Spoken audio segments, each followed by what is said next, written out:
which means we're getting started. So the first thing I'm going to do is obviously look for a VOD. Let me screen share for you so you can watch my screen. Share your screen, screen number 1. There you go. So Oner VOD, and I just go ahead and I just look that up. Maybe Challenger solo queue or Korean solo queue. That will help. I like to just look up these VODs because it's something that, at least in my experience, this is a 20-second clip, so that isn't what we're looking for. I mean, third person can help as well. Obviously, first person is really nice when you're playing really mechanically intense champs, and as well as specifically for jungle, if you can get first person VODs, those are the best. Because for sure. you want to see where the camera's going, and you want to see how they gather information. So some junglers, for example, Canyon, if you didn't know this, if you check his POV VODs way back in at Worlds when they used to provide this, this guy actually didn't move his camera to get information. He was looking at the minimap and talking to his teammates. So it's something to consider. You don't have to move your camera and look and gather resources. This guy's was considered one of the best junglers, if not the best jungler in the world, for quite a while.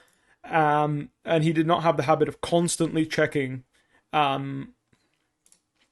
He did not have the habit of constantly checking with his camera. Either way, it seems like I'm not going to get you a first person, like a POV VOD, so unfortunately we're going to have to be happy with this for now. Either way, I think we're going to be able to learn a lot regardless. So obviously something to note, your level 1 actually matters a lot more as jungle than it matters for other lanes, because you can protect your own jungle by dropping a ward level 1 in the entrance. It's something I did almost every single game as blue and red side was.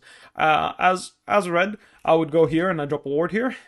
Outside of their vision, of course, because I don't want them to know that this is warded. But level 1, I would ward here just to know who's getting information level 1. Because a lot of people will like walk up here and like sneak a ward on your red buff level 1. I'll ward it here to make sure that I'm aware of that. And also, in case someone's trying to get a ward on my raptors, I also know.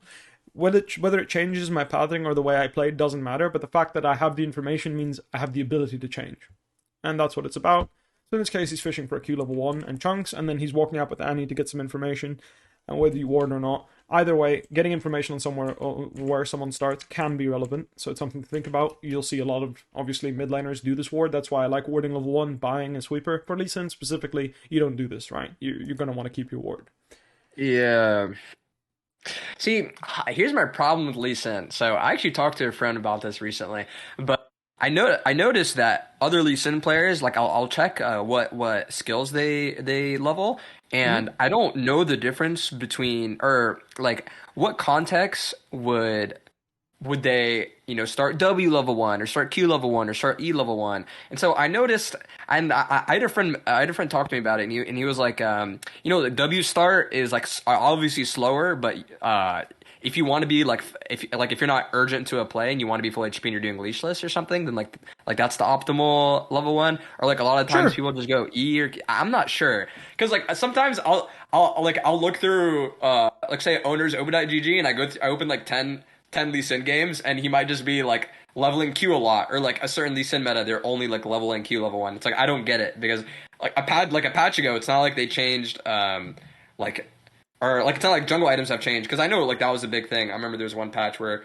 some Korean player like started E level 1 on Raptors, and it was like super fast level 3, and like he got super high elo, or it was like he was, I don't know, something. I understand like what you mean. What you mean. So basically, I opened up some tabs. I'm gonna go through them for you. This is the guy that I know that runs this. Basically, his name is Falaris. He does.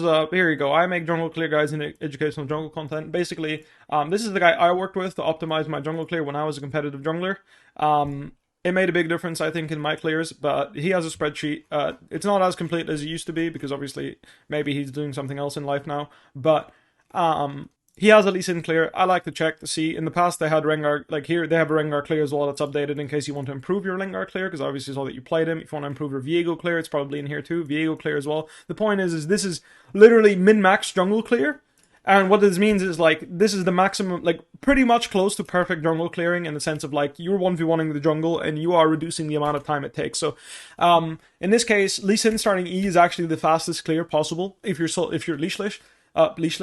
English is hard. If you're leashless, this is the fastest way to clear as Lee Sin. Why? Because, literally this, you can drag the blue buff into the Gromp and E both of them, and it just works out that way. Now, W start, Maybe it's because you get too low, or maybe it's still fast enough. Obviously, I would assume Q is still faster, but maybe Lee Sin gets too low if you go Q, and you can still get a 317 solid clear. Now, I actually haven't watched this video, so I don't know if he's going to do a golem clear, but he does. So, in other words, you know, basically, a 317 Lee Sin can full clear in the current state of the game, going W level 2. So what I do is I just look at this resource, see if there's information on it, and in this case, here you go. The optimized way to clear on Lee Sin is this way.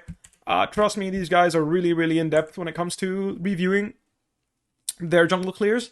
Honestly, there's, you know, for some champions, when I was talking to Falaris personally and he was working with me, you know, he explained me literally, like, they go in depth so much that, like, they're calculating how many auto attacks should be put in every situation. So you see that everything is really, really well done, right? So this is down to the auto attack of optimization of how you clear the jungle. Do you need to be this efficient? No, I would always count about 5 to 6 seconds of like leeway, but you notice like they will go really use patience to their advantage, etc, etc. The point is, if you base your clear off this and you have the most optimized clear possible, that is great. Someone in chat asked, here you go.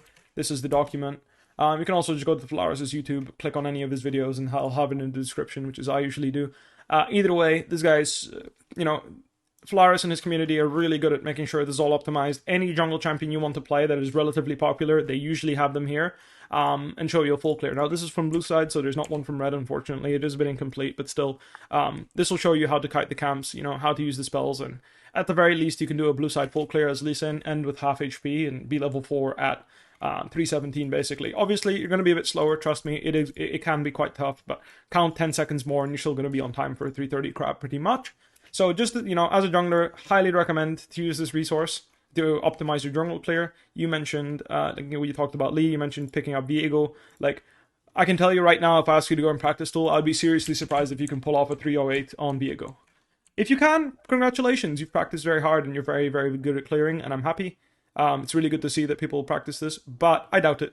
And that's not a hard thing. Same for me. Even after practicing clears many, many times, I could get down to a certain time frame, but usually not to the dot this much. Like, for example, you see how the patience is being used and stuff. Like, this is really, really in-depth stuff on how to clear, and I honestly think it's really impressive. Let's go back into the VOD.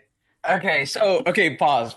So like, what do you think? Like, what would you do? What would you? So I would pause here and like, okay, because I'm a coach. Like, I like to stop at level 1 and talk through with my client and see like what's his plan right now, and sort of, you know, judge the decision making. Sure, I think top lane needs to get ahead in order to have a comfortable game. Bot lane seems to be a very stale lane, so I don't think you need to attack bot lane again. So the thing is, I don't think obviously for a GM player, you know these things, but if I'm coaching someone that does not have this game knowledge, I can't teach it to you by giving you one example. This is something that would take literal weeks, months of coaching in order to understand how champions interact with each other. So either you know or you don't. So in other words, what I try to focus on is, rather than where you're pathing, is how are you being efficient and what are you doing with your timings. So I actually don't really care where Oner is pathing, and I don't care where you path in your solo queue games, because either you have the knowledge and you know how champions interact in their lanes, or you don't, and that is from experience. So you'll notice, for example, if the enemy team has Malphite and you have a ranged top laner, and your ranged top laner isn't up 1 to 2,000 gold at 10 minutes, and maybe not 10, maybe 15 minutes, basically when plates are out and your top laner doesn't have a significant gold advantage, you're gonna get fucked by Malphite. This is just how it works. So, that's from experience. I learned it by playing the game. You're going to learn it by playing the game. Also, in your elo, that's going to be different for your elos. So in low elo, you're going to have to attack the Malphite lane, because otherwise you're going to get screwed. And in high elo, the other way around. I think in low elo, attacking the Malphite lane might not even be the best idea, because your ranged top laner might not know how to harass the Malphite at all. And if you don't harass Malphite in a Quinn versus Malphite lane, I'm sorry, you won't do anything as Lee Sin ganking this lane. So me saying right now you should plan to path up top lane and attack the Malphite lane when you're, like, let's say you're a GM player, so it makes sense, right? But again, you're a GM player, so I don't have to explain these things to you. Let's assume you're a Platinum player. Like, me telling you should attack Malphite, like, what if the Platinum Quinn player doesn't know how to manage his wave and doesn't know how to harass the Malphite enough to make it a dive situation on wave 3? Then you're pathing there to literally stare at Malphite and do nothing. So that's why I don't like focusing on these things, because it's just not relevant. It really depends on the level you're playing at. And like I mentioned, you're a GM player, so you should know you have to path up here because bot lane is very stale. Tahm Kench versus Rakan. Whilst Tahm Kench has prio and pushes, it's not enough to actually force any fights or get any health low enough that this will be lucrative, right? You will not get any gold advantages going bot lane. Same thing for Zeri versus Aphelios. Whilst Aphelios is stronger, it's not to the point that Zeri can't see us. You can just spam Q and keep him at a distance. So in other words, this will be a total farm line unless people start playing like psychopaths and grief, in which case you can't plan for this in your first clear. That you'll have to react to. Then mid lane seems like the place you're going to want to spend some attention to, so doing a less efficient clear in order to be ready to react to whatever's happening mid lane and really keeping your eye on mid seems to be the play here. Pathing towards top and looking towards mid lane as often as possible to gather information seems to be the right play for me, which is what I'm assuming he's going to do, and that's I think what everyone will do in this situation, so I hope that clarifies my perspective on pathing and what you should be planning level 1, because like I said, I think most planning level 1 comes down to experience. It doesn't really come down to mechanics or something that you can really teach. Like, I can't tell you how Malphite and Quinn interact.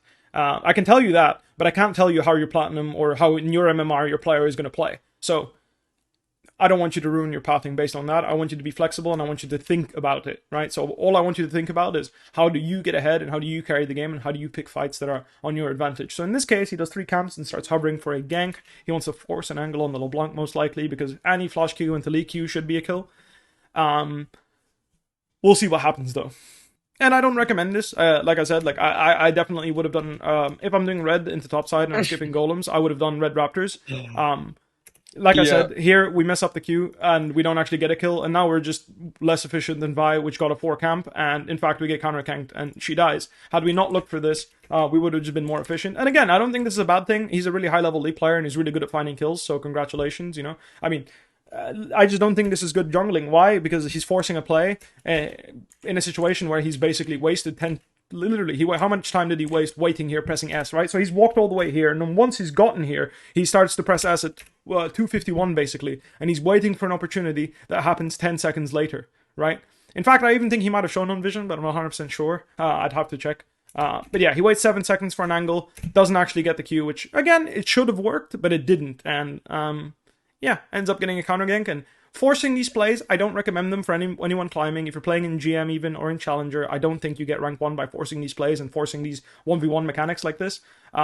Yeah, obviously he plays it really well and almost gets a kill 2v1, but the point is the total disaster occurs, and I just don't recommend interacting with the enemy jungler before, or interacting in the game unless it's absolutely necessary or it's absolutely free. And you might argue this gank is absolutely free, but I think...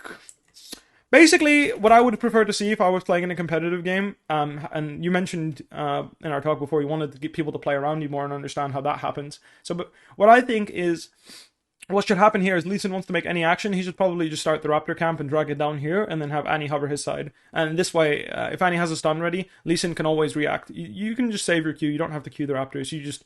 you can Q them first, and then in 10 seconds you'll have it again, but... in general, I much prefer to just see him do Red Raptors, if we go all the way back. I much prefer to see him do Red Raptors, Wolves, and then Gromp, and then react from there. That way he has 4 camps done, 3 of his main farming camps are down. So Raptors are down, Wolves are down, and Gromp is down, which means at least he has those camps respawning, and he's maintaining some efficiency in his clear in terms of resets. Or the alternative is red golems, raptors, and then he always can play topside for a very long time, right? Basically a minute and a half of him being able to play topside and leave any camp at any point to react to what's happening mid or react to what's happening top. That is what I think his approach should be. That is what my approach would be. But hard forcing ganks, mid lane with Annie's flash stun can be good. Just again, it's relative to your MMR. If your Annie understands she flash stuns, it's going to be a kill for Lee Sin. That's great. He's obviously playing Korean Challenger, so they're on the same page. In this case, mechanics were the issue and why we ended up missing a kill. But a double kill to LeBlanc isn't too bright. The other thing is, a lot of people don't understand, is that now that something's gone wrong mid, you can't ignore that lane anymore. You can't just say, oh, LeBlanc is fed, not my problem. You're going to have to invest at some point, and you're very likely going to see Lee Sin attack LeBlanc, either with their support, if the support is good at ganking mid, or they're going to, yeah, literally, he did Raptors into mid again, because he has to, because at this point, if you don't return to mid lane after LeBlanc uses flash, Annie's going to get absolutely murdered 1v1 if nothing happens, so just something to consider. If you make an action and it goes wrong, you're going to have to reinvest in that lane. And if you don't make an action and you consistently keep farming, you don't have to deal with that, and you don't have to calculate that into your pathing. So again, do I recommend you being level 3 and 2 camps off level 4 at minute 4? No, I don't. Right? Like in StarCraft, you have, when you play RTS games, and I'm going to use a RTS game reference here. The idea in RTS game, you can build different types of units, right? You can build a scout, you can build a very, I don't know how exactly it works, but it's irrelevant. The point is he's playing like a scout, right? He's very early game focused. He's going to lanes in order to make some chaos and basically not try to farm up and be big. And I don't recommend this. I think if you're trying to carry the game as a jungler, you should farm up. If you're trying to carry the game as any role for that matter, you should farm up and try to get big. In this case, he spends, the majority of his time in mid lane, and it is a very well played gank. But again, if you're not good enough at Lee Sin to realize this is good, this is a situation where you have to Q, you have to ward hop, tag her with Q, and then do as much damage as you can before you take the Q2. You're gonna miss this kill too. So again, super well executed. Obviously a good angle, but LeBlanc gave them this angle when she has a ward and a pink, and she could at any given point just literally W over here, pink here, ward here, and she's immune to Lee Sin's gank from this side pretty much. So am I a fan of how LeBlanc played this? Absolutely not. And I think if LeBlanc is a better player, this never happens. But the concept stays. If you go somewhere, you're going to have to come back and reinvest. Again, watching a Lee Sin VOD, so a lot of Lee Sin players in solo queue will literally just run lane to lane and gank people. And I want to, I do want to share the fact that this is a possibility and you can get really fed doing this. But we're going to break down why he's doing these things and how it's happening, right? So, versus Annie, or if we're going to go way back again, why did he force a 3-cam gank into mid? Because the idea is you can 100 to 0 most champions, in this case LeBlanc especially, in an Annie stun. Because Lee Sin can ward hop onto the target he marked with Q, and then deal them, just basically pelt them down with auto attacks and E like this, right? So obviously if I were to slow this down, I don't have to because you're a GM player, you know how Lee Sin works very well. We can count the amount of autos he does before he even takes the Q2. So in a stun, 1 auto, QE, 2 autos, 3 autos, now Q, 4th auto, right? So he squeezed in the maximum amount of auto attacks to get this gank off, and this is possible against pretty much every mid laner in the game. This is one of Lee Sin's strengths, why he gets picked in competitive so often, because if you have any reliable CC like Lissandra, Annie, Lee Sin is the guy to kill the enemy mid laner with. Most reliable. Has the ward hop in order to get close to tag them with Q if that's necessary, can kick them backwards, etc, etc. So in this case, he's going to go for a little dive play here. He's probably going to try to ward hop.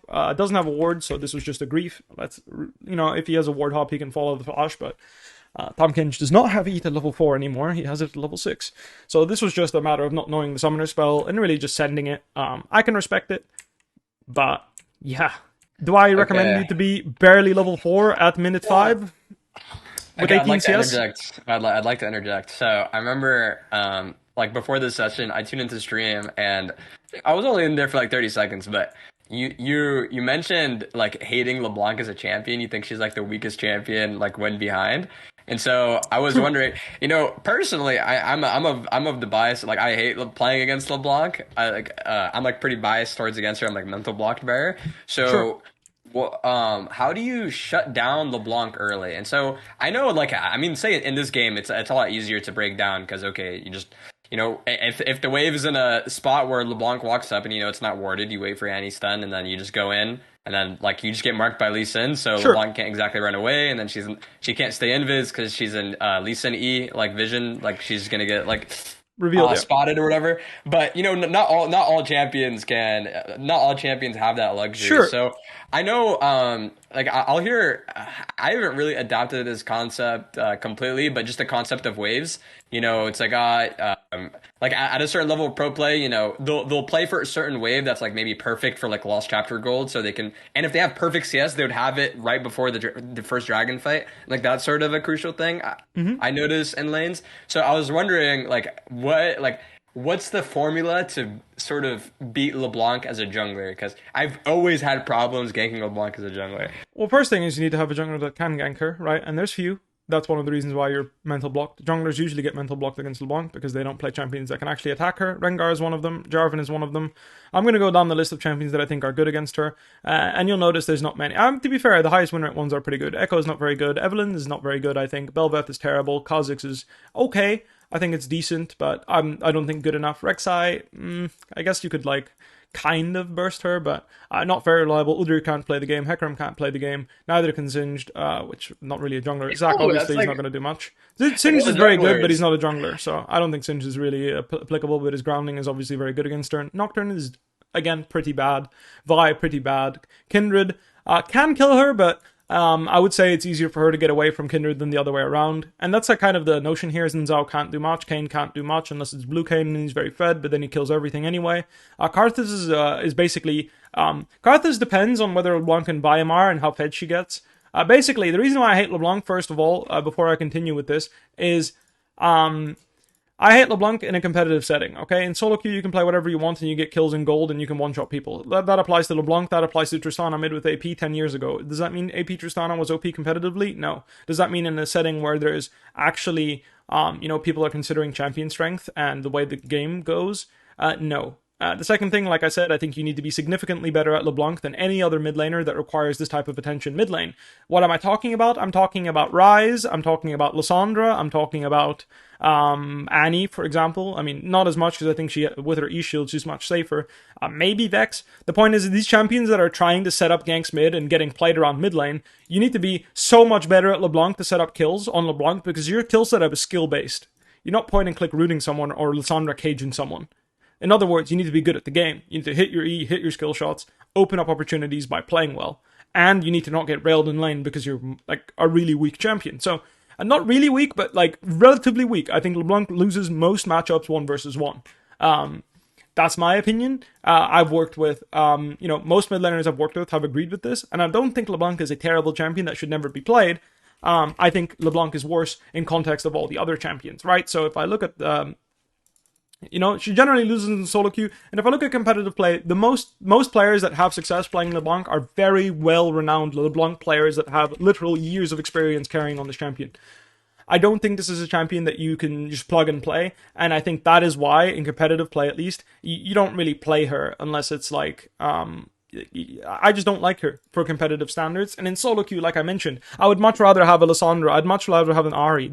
Even Ahri, I think, is like within range of LeBlanc, but I think Ahri is a bit more reliable because she has more dashes.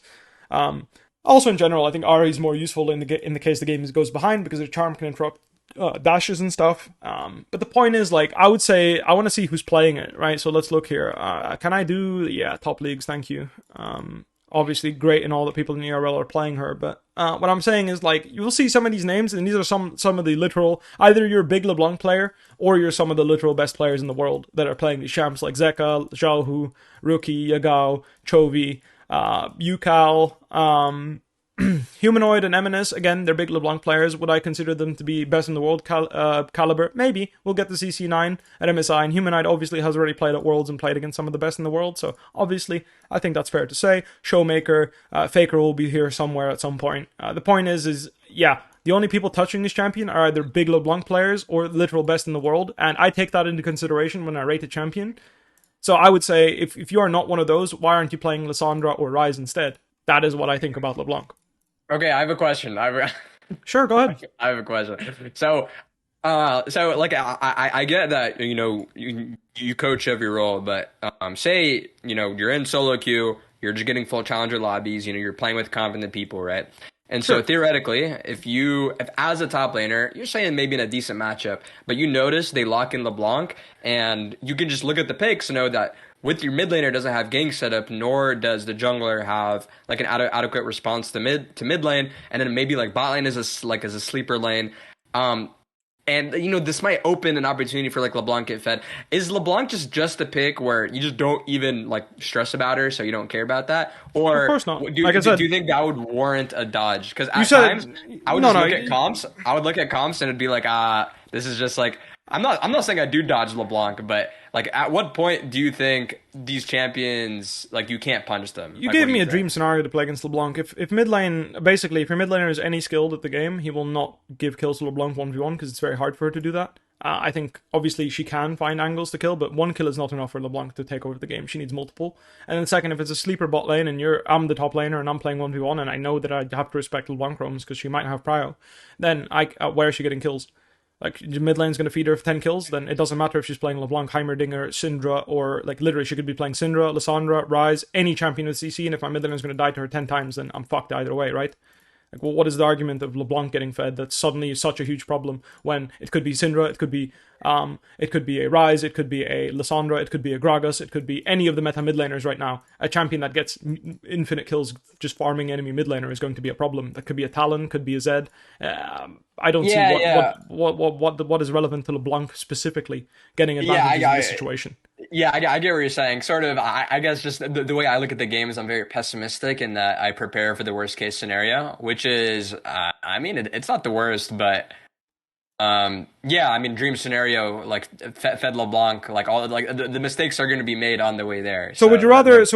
You're on the enemy team, right? And you see a fed LeBlanc, you're a Rengar player and a Viego player and a Wukong player. Would you rather play against a 10 kill Lissandra or 10 kill LeBlanc? If I'm playing against, if I'm playing Rengar, I'd rather play against a 10 kill LeBlanc. But if I'm playing against Viego, honestly, it depends on the comp, right? I don't think so. It depends on your champion. You really don't think so? It depends on your champion. Because so Viego likes to enter the fight late so he can get his R's and like resets. You know, in pro play, like they're not building damage; they're building like Divine Sunder and then like Dead Man's Play, so they can ensure they survive long enough for the reset. So I think if your team comp doesn't have an answer to Lissandra, it's always doomed. If they're at that point fed, but I think it's like it's a little different in my opinion. Sure. Especially in like the Rengar LeBlanc matchup. It's nice after you get to late because then you can't bushes. Well, can I just pause you right here? Movement. What's up? What's a Lissandra answer that doesn't answer LeBlanc? What's a Lissandra answer that?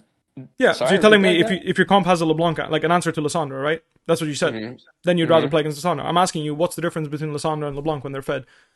They both jump in, right? They both Lissandra presses E and then goes in, and then LeBlanc goes in. And the question is I'm asking you, if your comp has an answer to Lissandra, how can they not answer LeBlanc? I think it comes back to like how fast you can respond to engages. Because if LeBlanc, like if fed Lissandra goes in, she dumps her entire combo, then either R's someone and kills them or R's herself to stop for the fight. Whereas LeBlanc is very frustrating to play against, in that if she's very fed, she can W over wall like EQ. Like EQ, maybe RQ, and then burst someone down to 5% HP, and then just W out, and then they burn a lot of tempo with that person needing to recall and like and that sort of deal. Yeah, but I'm just asking you, okay? So when Lissandra presses E and decides to E2 in, right? So she takes the E.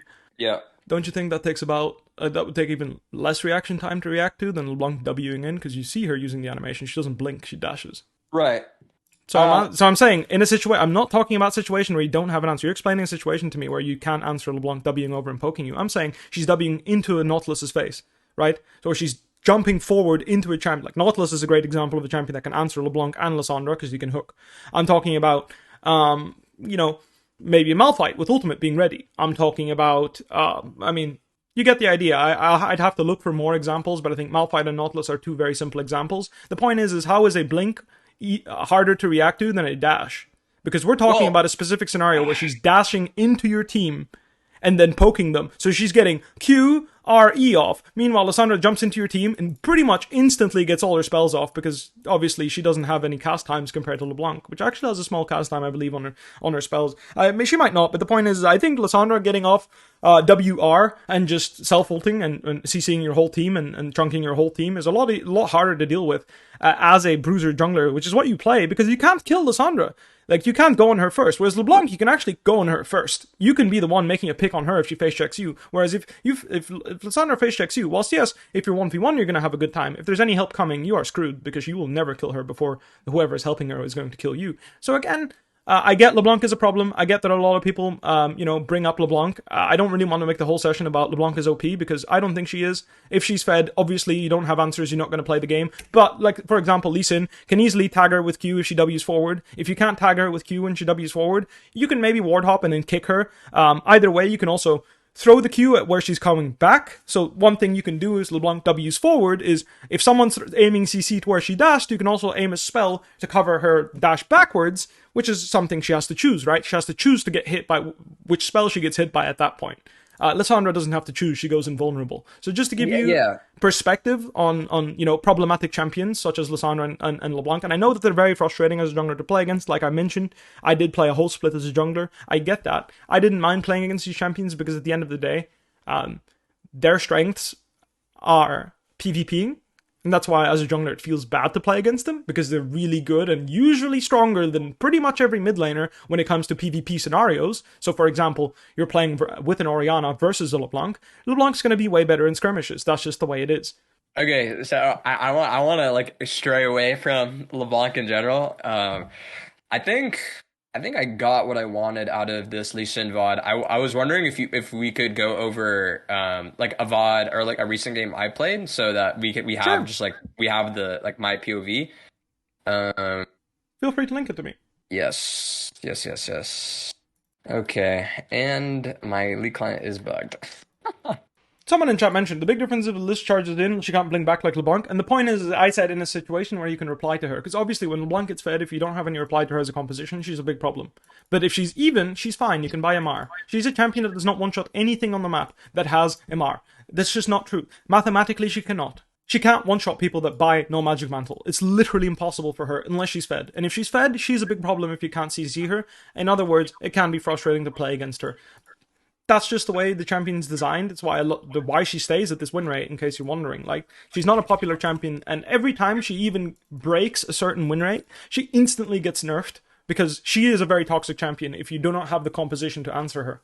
So I understand, I'm not saying that LeBlanc I say LeBlanc is terrible relative to the other options. Like, how is Vex any worse at killing the whole team than LeBlanc is if Vex gets really fed? Like, she has similar dash effect with R. If she tags you with her R, she's going to kill you in one burst combo if she's fed. Same with Lissandra, she's going to E forward and one-shot you if she's fed. And if she's not fed, she's manageable because you can buy MR. When she's fed, MR is not enough and she will kill you either way.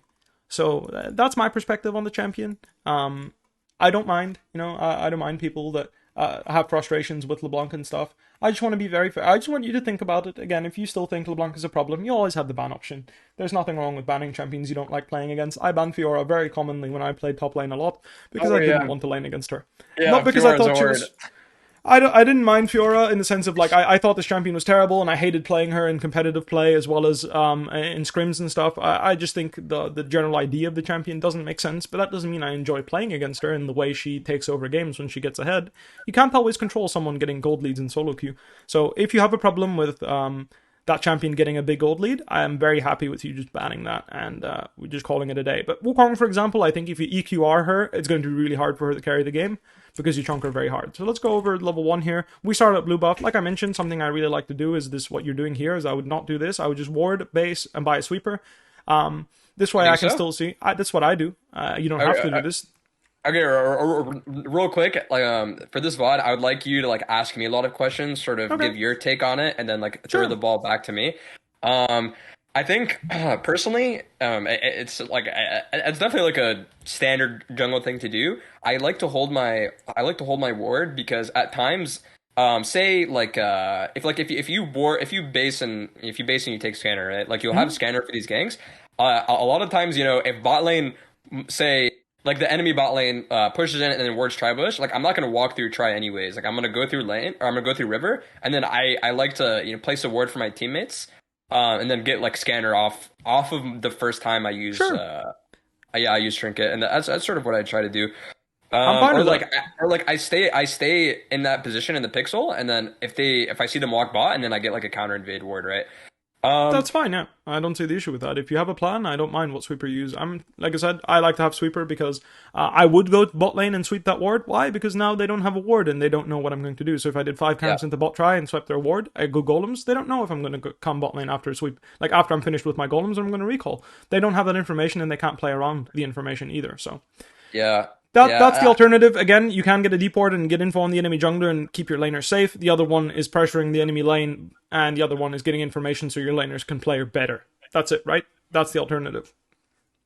Yeah. I mean, there's a lot of ways to look at it. Like no, not really. It's one or the other, I'd say. You think so? Because it's one or the other. The way I see it is, you're correct in that if you clear the ward, now like they have to play sort of sort of like a mental game where it's like, okay, you can do this, you can do that, and then Yep. because of that, I have to do this so I don't fall to the 50-50. However, um, however, like there's mind games going on the other side of the map, and if I show myself bot, then if the either it becomes another 50-50 top lane as well, where if the jungler happened to path top, which a lot of times I'm pretty accurate, but sometimes they do, like they'll see me bot and then they'll gank top.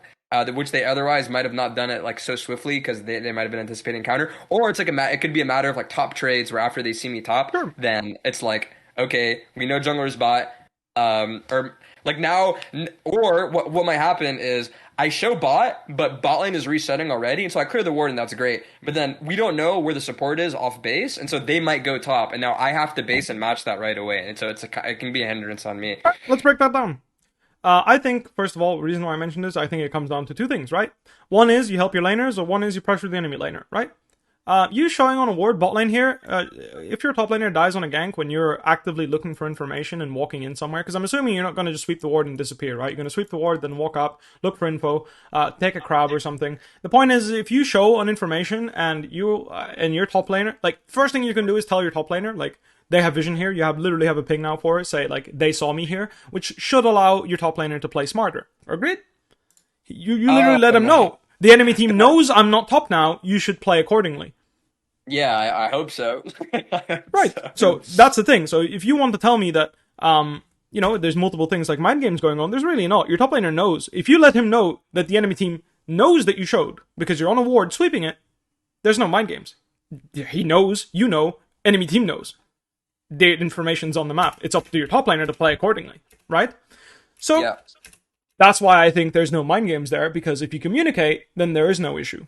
And like I mentioned, it boils down to, do you want to help your bot lane pressure, either if they have a freeze or they're crashing the wave by, threatening the fact that you could be potentially looking for a gank from the spot that you swept? Oh, for sure. Or do you want to get information by warding their jungle, right? So right now, if you walk into enemy jungle and get a ward, you're helping them make a better decision, and you're helping your top laner make a better decision, because if he knows right now, if he's any good, first of all, you spotted Eve here, so you didn't need to ward, but you spotted Eve here, which now he knows he's 1v1, and he doesn't need to be concerned about Eve anymore, regardless of what happens here. I think a fault in my play is I try and be like Superman every game where I'm doing multiple people's jobs, and some games that's like a necessity. But not every game do I have to worry about that, because I think you're right. You're right to say it's like pretty black and white. Like it's not like several mind games. It's just that like I show bot and I'm pressuring, and then if we get the information, then top lane plays off that, and like that's how I should play. I guess it's just like just me being stressed out perma and solo queue. Well, people will play bad in solo queue, but the point is you need to understand is that you walking in and trying somewhere and you communicate. Do understand like the notion that you're communicating that this is happening. You pinging vision here and back ping top ideally, because you're taking responsibility not only for him having the information but also for the right play. Because right now, if this Cassante is like, I'm sorry, but the way he's playing this lane is disgusting. He doesn't know where Eve is. Eve might as well be doing golems into a free kill top right now. He's dead 20 out of 20 games. I'm saying. He crashed his third wave. He should be recalling right now. I agree with you, 100%. You get a clean crash on wave 3. You recall by a ruby crystal. You walk back. I agree, no doubt. This guy's not playing around jungle at all. Not the enemy jungler nor you. He's not playing around the fact that you're nowhere near to help him, and he's not playing around the fact that Evelyn might just be killing him right now. He's playing terribly. I agree with you, and my point is what you can't stop him from doing this. I can't, like, you can ping him back and let him know, like, ping golems, she might be here. Either way, I want to break down your decision here. I want to understand what the hell is going through your mind, because I don't understand this play at all. Oh, this play? Walking into pixel and pressing S doesn't make any sense. I can't think of a single reason why you would do this. So bot lane is Mia, and I don't know, and so like just using pockets of vision, I don't know where they could be, and I don't want to take Krugs because like bot lane is pushing. So if they pull up mid lane, I don't want to like not be there, and I don't think like Krugs, can I pause you there? Krugs overvalues. Can I pause you right there? So what are you going to do mid lane? If the enemy bot lane decides to beeline into mid right now, are you going to go 2v2 them in the river? I guess, yeah. I hope not. I really hope not. I look at it, it's not the greatest play. It's just I find myself a lot of these games where I'm just like, okay, like I should be able to full clear here, fine. And like this game, I felt in the moment, I don't know what I was like thinking just in this moment right here. I'm sort of trying to like fill in the gap. Sure, yeah, that's fine. I don't mind. Yeah. I'm asking you, right? I'm literally asking you. Is your plan to go here, and if enemy bot lane shows here, to match them and go 2v2 with Lux? Um, 2v2 match them and go with Lux. Like you're gonna walk here, and basically you're gonna do like enemy support is gonna walk here, and AD's gonna show here, and you're gonna go fist fight. Because you told me you want to be here, and I'm asking you, what do you want to be here for? What is the stress? Like, do you think Lux is gonna pick a fight, and you're gonna just jump in? I remember. So my thought process here is that because Cassante is super far up and I don't know where Evelyn started, I want to skip Krugs so I can walk up through River, and I don't want to waste my W just in case anyone is there, because you know the fastest line would be. And so I go in, place ward, and if those camps are gone, Evelyn could be like in try, you know, she's kicking around like waiting for Scuttle, but that information like lets me know, because I'm skipping Krugs, and if Evelyn is full clearing, because you know that's what Evelyns will do unless there's an immediate gank, they want to full clear and get 6. So if I skip Krugs and I go place a ward, then Evelyn should in fact be there, and if she's not there, anyways, so because I may spot her doing so, you know, giving myself tempo by skipping Krugs, like spotting her there will in turn, you know, save top lane from getting ganked. Yeah. So I can. And so also after spotting her, because bot lane and mid lane have prio, I will secure Scuttle, and then I'll be able to go top and secure that Scuttle, and so they'll give me like 2 jungle pit upgrades, which is good tempo. So something for you to think about is if you actually do red and walk straight into Evelyn's Gromp, are you gonna see her there? It's like deductive reasoning where if are you gonna see her there?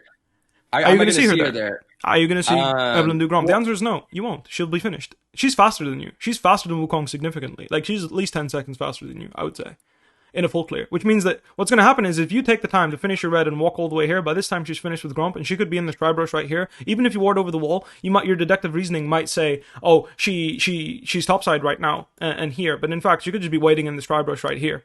And then your ward will be over the ward. Your ward will be over the ward, and she'll just come around, loop around, and then fight you on the crab, because she's actually not that weak. She can fight Wukong early game if she has lane prowess, which, in fact, she does not. Bot lane, however, like the lane's neutralized. Mid wave will bounce, so your mid laner can move for a skirmish. But if that is any good, he would want to follow Lux, I would say. And bot lane, it depends on how your enemy bot lane played, right? Depends if they went for a recall or not, which they could have, in which case they will be late. But again, this can turn into a 4v4 is what I'm saying, right? So, especially your bot lane died, I would say you do not want to pick a fight in the river here. Why? Because enemy bot lane is going to come back with resources, and they don't have to catch the bot wave just yet, because the wave is bouncing, and Thresh and Jinx actually, they have the onus to they have to stay in lane to fix their wave, because they got killed, the wave got crashed, right? Yeah. They got killed, the wave crashed. So Thresh and Jinx have to stay in lane in order to push out the wave and fix their wave. You also have to stay bottom side because you need to defend them pushing out their lane. However, Karma and Ezu can leave the lane whenever they want and come back to the freeze because the wave is bouncing. I think them dying changes my pathing, because typically what I'll do is I'm like, okay, if she's top, if Cassante is top, like I'm gonna ping his ward and then place, you know, hope to God he's gonna be safe. If not, I'm just gonna do Krugs and then be ready to like respond to a bot gank. You know, especially with Thresh Lantern, like we might be able to get a gank. But because they die, like I sort of go for this play. I think you're correct to say. I think exactly because they die, you should avoid this shit. Like what you're doing right now is making the game way worse. You're making it way harder for everyone to play. Like I said, they need to push this wave and get the fuck out. Like they need to fix their wave. It's bouncing and they're against a stronger opponent. So if anything, them dying should mean attack bot lane, because there's very likely no summoners. Look at that. Karma flash, Ezreal flash. What does this mean? You should do a 4 camp into gank bot. You have even more reason to. They have no summoner spells. Wait, 4 camp at the gank bot? You should finish the golem. Sorry, I don't know you should 6 camp into bot. Because they're base, when you're doing the camps, right now, they're still in base. You're doing Raptors, they're in base, right? They push wave 2 in base. Or wave 3? Let me double check. Is that wave 2 or wave 3? Let me count. 1 second. 1, 2, 3, 4, 5, 6. Wait. When did we die? Yeah, that's wave 2. So wave 3 bounces, right? Wave 3 is bouncing, right? So, assuming that our challenger GM players play well, they're going to slow push 3 waves, right? Okay, here's my worry with that is like I'll do this. I'll do this in my game sometimes where like all right, like so far in your analysis, like I agree. I think I should have just taken Krugs and then help them push bot. And what I'll do is like, okay, this jungler is probably going to be bot lane. So instead of like the Evelyn kicking around, she'll like I would like if I was Evelyn, I would base and go top, and now Wukong is required to like stay bot so the wave is shoved in That's and great. like the bot lane is safe. I'm But happy. Evelyn can like base and then look top, and then like Sure. that's the risk. Yeah, I get that, but what are you going to do about it? There's nothing you can do about it. My point Yeah, is that's you what I should mean look at about it. what It the kind of information sucks. you have, and you shouldn't be thinking about what the enemy jungler is doing. What you should be thinking is what can you do? In this situation, can you gank on this wave? Right now, the wave that's there. Can you No, because enemy based. No. exactly? Can you gank on the next wave? Um, if I don't think the enemy should assume I'm pathing top, so they should think I'm bot lane, and they'll play. They should play safe and maybe like Simplify, walk up man. for some Simplify. reason. Can you gank on this wave? Yes or no? Don't think about such complicated things. Can you gank on this wave? Yes or no? I'll give you the answer. The answer is no. I The mean, enemy walk bot lane's up. not even in lane No. yet. They're not even Yes. in lane yet, man. They're just based. Look, Okay. Well, they'll be you in have that lane after information. wave. Okay. Exactly. So we determined that not this wave we can gank, not the next wave we can gank, the wave after that. So this wave bot lane is the wave we can gank, and do we have time to do golems? Yes, we do. So why don't Yes. we? Yes. And the next Why question don't I'm going we? to ask you, the next Um. question I'm going to ask you is, do you need to go bot lane? Is it a situation where you um have to interact bot lane to make it playable for your bot lane? Yes or no? they're fine here. They're It's not. not really. They're not. This wave, they're Right fine. The now. next wave, they're fucked. They have no summoner Oh spells, yeah, and enemy yeah. Evelyn can attack you. Yeah, I take Krugs and go bot. Okay, This so is the only solution. What you're doing right now is making the game worse. here's okay. So after I take Krugs and I go bot, Yes. um, should I like should I like stay in the bush to be like ready for the fight, or should I stay out of vision entirely so I don't soak up XP? Because like they just lost the 2v2, and they need like all the resources they can get. Okay. What do you think? What I think is you have options. You can either choose to force the gank yourself, you can choose to stay in fog and wait for the fight, or you can even just show yourself and start pushing the wave with your bot lane and just say, I want this wave in, I need to start basing and running topside because I don't want to give up two crabs, for example, or I want this experience to be shared so I don't look, for example, because Evelyn will likely double crab you if you do this, right? Because you're going to, assuming she's a decent player, I do think she will consider double crabbing. Like either she'll attack you 3v3 and you'll have a 3v3 skirmish, which should be in your favor because I think Thresh Wukong versus Evelyn Karma should be in your favor. You also have Jinx, which I would say is stronger than Ezreal in an all-in fight bot lane 3v3 when everyone is full health. So I would say with the wave also being bigger, if Evelyn attacks, goes for a gank, you'll probably win the 3v3. So you have options here. Basically, if you have the winning 3v3, I would say, given the circumstances, because of what happened. Actually, you guys are stronger right now, even though they do have 2 kills on your bot lane. You think so? Okay, wait. Can I curse? Easily. Yeah, easily you're stronger. No flashes, it's way better for you guys than for them. Wait, am I able to curse on your stream? Is that something you usually do? I curse all the time, yeah, I don't mind. Okay. Listen, I think Karma whoops our ass here. To be honest, like I think Karma like Thresh misses a hook and then Karma monitor Qs But how and do they you need just to hit run the away. hook? How do you need to hit the hook? Flash Flay, a Glacial Augment, Wukong presses E, she's dead. What does she do? How does she tank 3 people hitting her in a fucking Glacial Augment, let alone even dodge a hook? What? How can she outplay getting Flash Flayed on a Glacial Augment, getting zapped by Jinx, and then getting wailed on by Wukong? You're right. Thresh has flash. Of course, this is a situation where they have no flash. This is the communication. Whether they do or don't, I actually don't know for sure because maybe he's griefing me. But he's saying no heal, no ignite, no flash, all of them. In other words, this is advantageous. This fight is our fight to win. It's ours to lose. Let's put it that way. We have to play bad to lose the fight. Okay, agreed. If you lose this fight, it's because Thresh played like trash or you guys played like trash, not because you're disadvantaged. How does Karma whoop your ass at level 2 with Q and E? Obviously, if she has W level 3, that can get a bit more spicy because she can heal a lot, but given the situation you're in, this is an absolutely just winning situation, and basically what I'm saying is you picking a fight here is infinitely inferior to doing golems and right now reacting to the bot wave situation. Now, obviously... No, you're right. I'm mental blocked because they lost the 2v2, to be honest. Yeah, even though you're actually stronger right now, 3v3, and you should be playing to 3v3. So keep in mind the actual conditions of the champions and the champion strength rather than what happened. Yeah, these 2 kills will eventually translate into an advantage, right, if you don't do anything. But right now, Thresh with Flash is stronger than Karma with no Flash in a 3v3, assuming everyone is full health, which you all are, which means you win. And you should pick a fight 3v3, because if you don't, then Thresh is going to slowly get poked out, and then, I agree, you're going to get your ass whooped by Karma. Okay. Yes.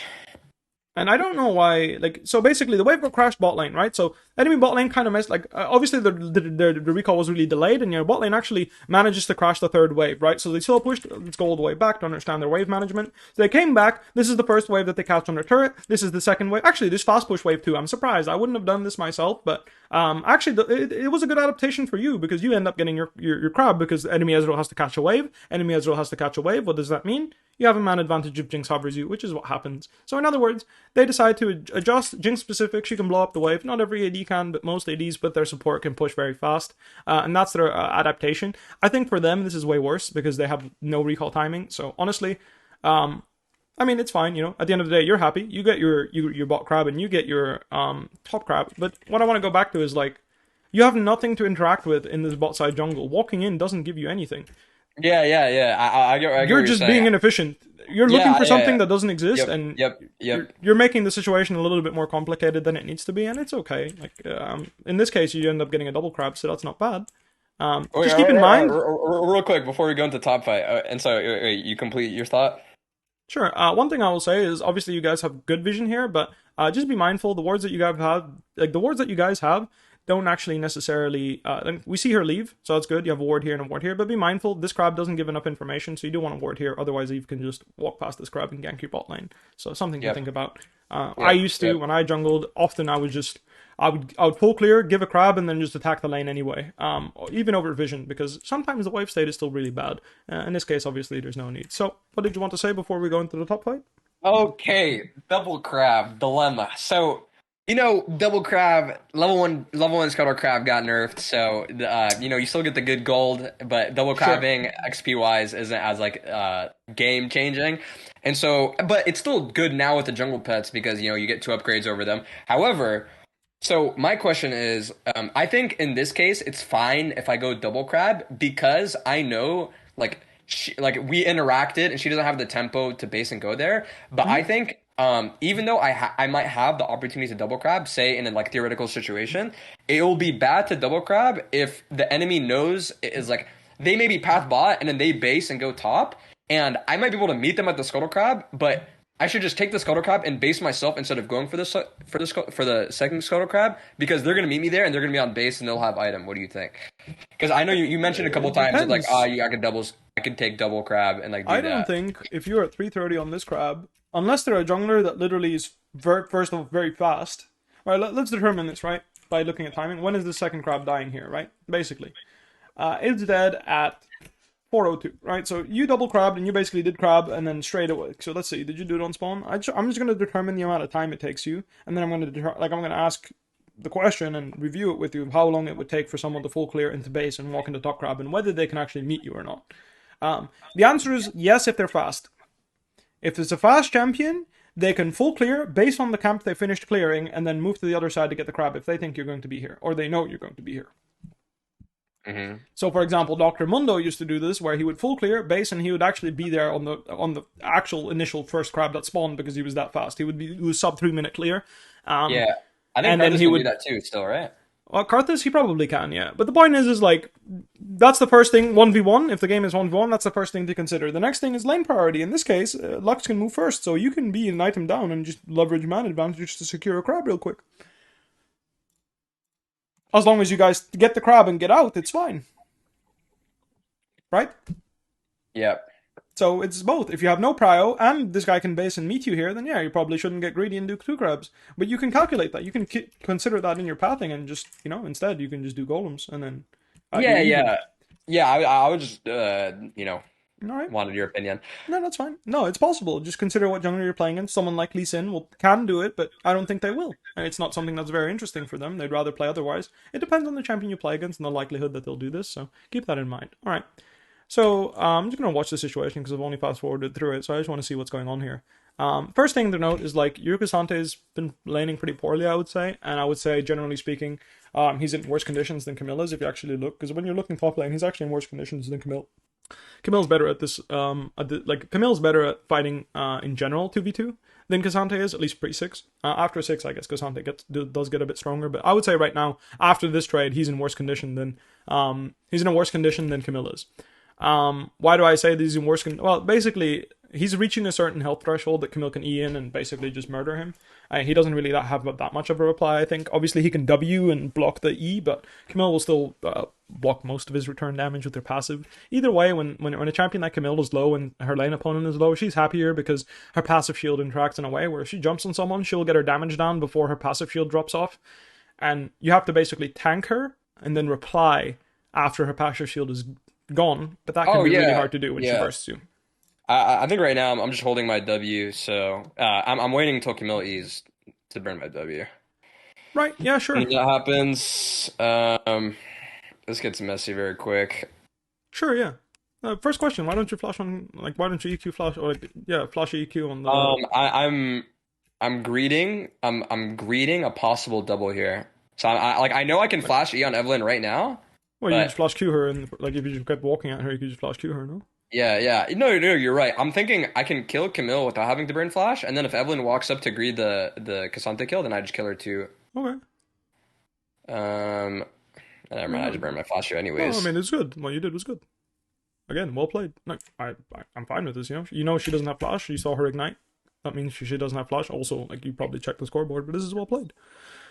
And then obviously that's spicy, but even if this guy dies, you have Triumph and health regen from your passive, so you're going to be in a better spot than Evelyn is for the most part.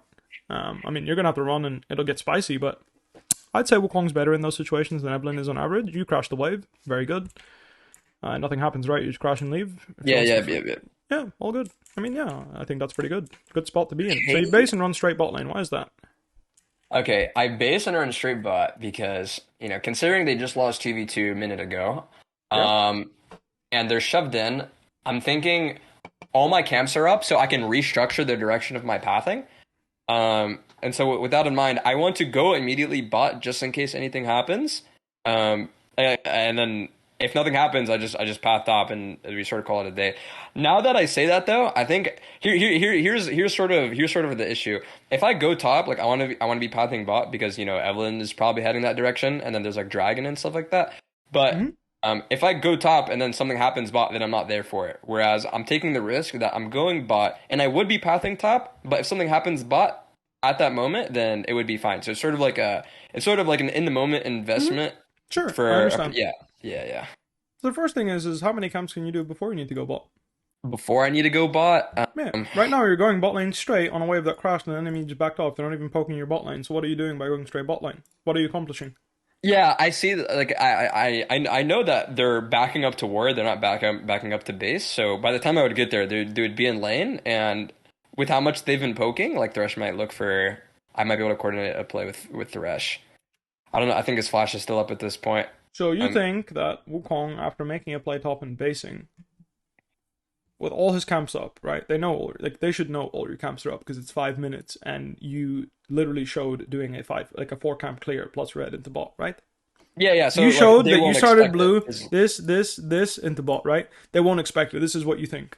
You think that a challenger lobby, like a challenger grandmaster lobby of players, can't come to the conclusion that you can right now run to any single one of your camps and do whatever the fuck you want after what happened top lane, what happened this game. Do you think that?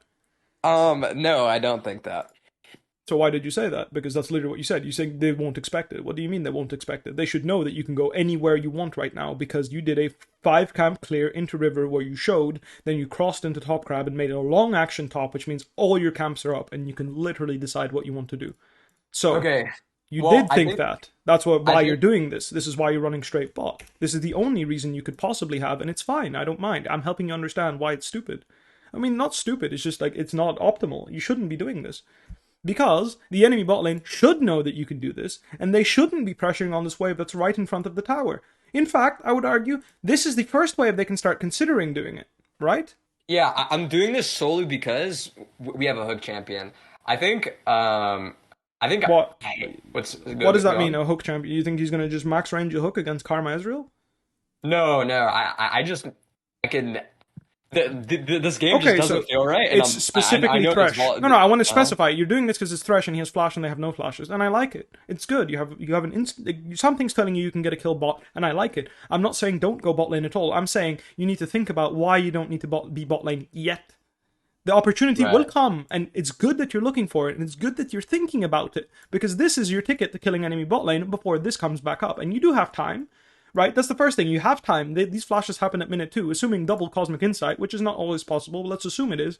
Flashes are burned at 2 minutes, for 4 minutes and 20 seconds, roughly, 4 minutes and 15 seconds, roughly, for Cosmic Insight, which means at 6 minutes and something, their flashes will come back up, right? So, in other words, not only is the wave in a situation where you can actually go ahead and sneak Raptors and then go into Krogs and then look for a bot camp, you could even consider do Wolves and skip your bot camps and just defend the fact that, let's say it's an invading jungler. Evelyn won't do this, but it's good against Graves, for example, or Nidalee, where you would do Wolves and then you would skip into bottom side straight away, and skip your bot side camps and then attack on this wave. Because again, I like the fact that you're looking bot lane, you're playing the game. Enemy team has no flash, you have Thresh with flash, you're investigating, you're strong now. It's good to look for a force. I like it. This on my way ping should be happening. I just want you to think about how many waves, when is it going to be actually good for you to gank? And the question is it on this wave or is it on the next wave? Because I would personally say probably starting this wave, you can start looking, but I think they should play safe on this wave. And on this wave is when the wave is going to be like disadvantageous for Thresh Jinx, and when Ezreal Karma is going to really force. Now, again, I think Thresh Jinx can play in this lane state right now without getting attacked by Evelyn or getting smashed 2v2 if they're reasonably good. I don't think Karma Ez can just bulldoze into this big wave and just fist fight. So I would personally just be doing either Golems or Raptors right now, and then on the next wave is really when the danger starts happening. That said, it is solo queue, and you having the instinct to look on this wave state, I think is good. I'm just telling you what I think, okay? So I would never do this because I don't think this is a wave Jinx needs to push yet, because she has time to slow push it into the next wave, which means she doesn't need to walk up and hit for every single last hit. And I also don't think Karma Ezreal can really do anything on this wave yet, nor do I think Evelyn can attack this wave state, given the fact that we have Thresh with Lantern and he still has Flash. So yeah, he might have to use it defensively if Evelyn hard forces a gank like this. But honestly, like, Evelyn doing that, I'd say not only unlikely, but also really dangerous, because she doesn't know where you are, so she could just die on this play. I think at this point I sort of regret going bot because the wave is big, so like the enemy bot will just like play back to just auto the melees and not crash it. Thank you. Yes. But it worked because it's solo queue, so yay! Woo! Yeah. Like if this was pro, like it wouldn't work as I mean, they were proactively looking for a play themselves, which is why it worked, right? So, in other words, if you're considering like I said, I'm saying Thresh, Zed, Evelyn ganks this wave state, nothing should happen. Because I think the Jinx should be safe in her wave, be able to last hit every single creep, and slow push the wave. She shouldn't even be getting hit by mantra Qs like this. And Thresh can always play in a position where he's playing like somewhat safely here, in the back, and always back off and Lantern her if necessary. Still in range to hook Karma if she tries to do something crazy, or Ezreal if he tries to do something crazy, but I agree with you. Enemy bot lane should back off and just last hit the melees, and they should just slowly push this wave. And then when you're finished with Golems or with Raptors, and then walk into bot. I'd say Wolves here is really greedy. So I'd say Raptors or Golems. I actually don't mind you doing Golems and then coming into bot. I just want you to think about, because again, you went straight bot lane, which, again, now that I see the wave state in the situation, I like it. It's good that you went straight bot. I would just say, keep in mind, given the wave state, just think about it. Think about, can they attack us? Is this reasonable? Obviously, it feels bad that you're oinking a little bit here. You're spending about, oinking for me is like just like doing nothing really. Like you're there, but you're not accomplishing anything. Is oinking, just to be clear. Like you spend about 10 to 15 seconds doing not much, which you could be doing Golems basically, and that would feel a bit better. But hey, I like that you're interacting with your lanes and you're reacting to what's happening. Again, I'm not saying next time you shouldn't do this. I'm saying think about it. Yeah, no, I get what you're saying. Awesome. Great. After a play, we made our action. Now we go back to farming. Lovely stuff. I see you pinging to, what is this? Is it usually support pinging? Or what? Does he want their souls? Or what's going on here? Oh, you're pinging. You want to take those camps. Lovely. Great. You're communicating with your team. I want to take these camps and hit level 6. I'm not moving until then. Lovely. It's exactly what you should be doing. You're playing a level 6 spiking champion. Letting your team know, I'm going to do these 2 camps is great. In this case, you only need to do one of them, but still, just because you hit level 6 doesn't mean you have to leave your jungle, so you just make clear to your team, I'm not coming. I'm doing these camps and I'm chilling. Did Evelyn show somewhere, or do you just feel really strong and start this? Because this can be dangerous. I didn't look at the mid lane situation, so I just want to understand what happened there, because... Mm-hmm. Go ahead. I just... Actually... Damn, I can't see Evelyn's scams. So, just most junglers will hit a level 6 off like 48 CS. So I mean, if I see Evelyn CS and then I know she's not 6 for a bit, then I know with that Scuttle vision she's not gonna walk up and I can take the Herald. But that's kind of besides the point. I'm pretty sure she's 6 at this point. I just see her top lane You and literally see that she's level 6. You know she's yeah, 6. yeah. And you know she's Personally, I am I have a very weird playstyle with like sneaking objectives, and I get away with it about 80% of the time with with yeah. And so here I'm thinking, I'm like, okay, I can't really cross through mid very cleanly and like look for dragon. It's a lot of tempo to just base and go bot. I don't think they're gonna expect me to take Herald right now. So even if they see me, I can just walk away, and then now I know they're topside, and it's not like they can make a play on the other side of the map or something I can't look at. So I just sort of go for it. Okay. Yeah. First thing, if Evelyn, basically, if you're playing against good players, either Evelyn will ward this Herald, or before Zed bases, he will literally walk here and ward the Herald. If they're any good. If they're any good, okay? That is the first thing. So in other words, you assume they won't check it, and that's the solo queue habit. And honestly, starting the Herald and sneaking it is fine. I don't mind it. It's actually a good thing, I think. Looking for it is a good habit. Because you're forcing Evelyn to respond and get out of her jungle and stop farming. So that's the first thing. So you just want to know, good players will have this warded. Either it's the mid laner that's basing here, like he'll walk all the way, literally, he'll walk all the way here and ward here, and then they know how to respond, right? The alternative is Camille will walk from base after recalling and then ward, but in this case, you'll have finished it most likely, I would say. And the third is enemy jungler warded himself, right? So he'll put a pink here, or he'll put a ward here, and he'll make sure you can't just take it for free, because he should be doing golems right now, or he should be walking towards his raptors, and after ganking top lane, if anything, he should just do this towards raptors and then ward over the wall as he's walking. Agreed? Yeah. It's definitely risky. I guess you're right. Mid lane is risky. Do that. I see Zed push the wave, and then he goes back towards his tower in a straight line. So I just I guess solo queue habit. No, I don't mind. To go word. What you're doing is good. What I want you to do is, now that you understand what good players do, I want you to think about what your response should be. So when you're starting this Herald, what are the 2 things you should change about this Herald start? Because the Herald start itself, I agree with. What you do during the Herald start, I disagree with. What are the 2 things that you should change about this Herald start? There's an arrow pointing towards it already. I should immediately use scan. Well, yeah, scanner. Thank you. Scanner's one for sure. Scanner's you one. You should scan sure. here, right? You eat it, you scan, you'll see if there's vision, so you can make a better decision already. What's the second thing? I want. Is it dragging it out? Yes.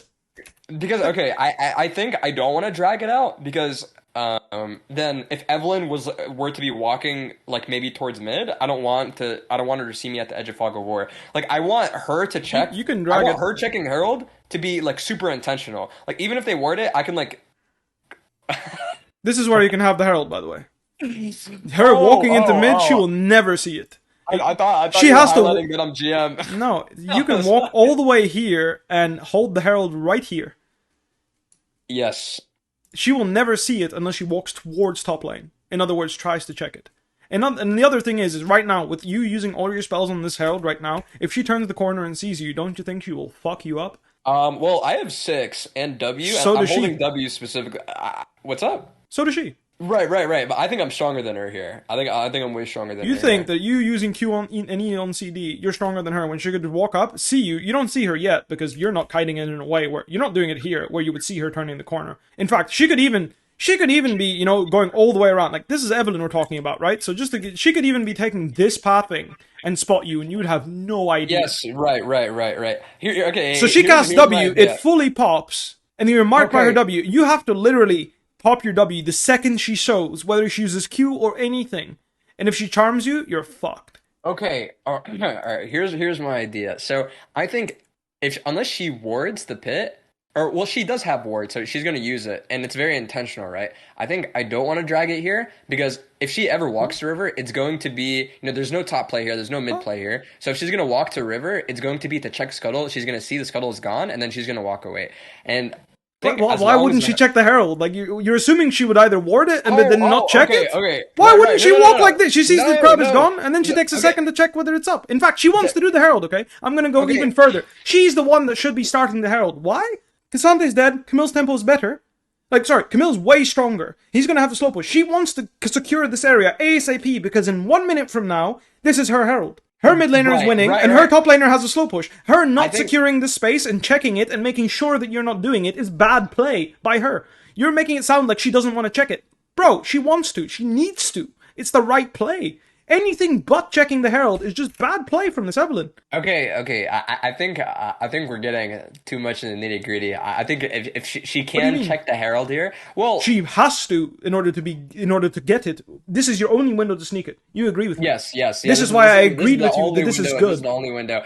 I'm trying to say that because she still has Trinket, if she's gonna check it, it's gonna be very intentional, and she's not gonna be in my face by the time she knows. Like she might check the Scuttle and then immediately ward Pit so she can base or like do whatever, like fuck off on the bot side of the map. You know, she wants to have Scanner or Blue Ward Okay, by the time sure. she's level 9. So you see her ward right now.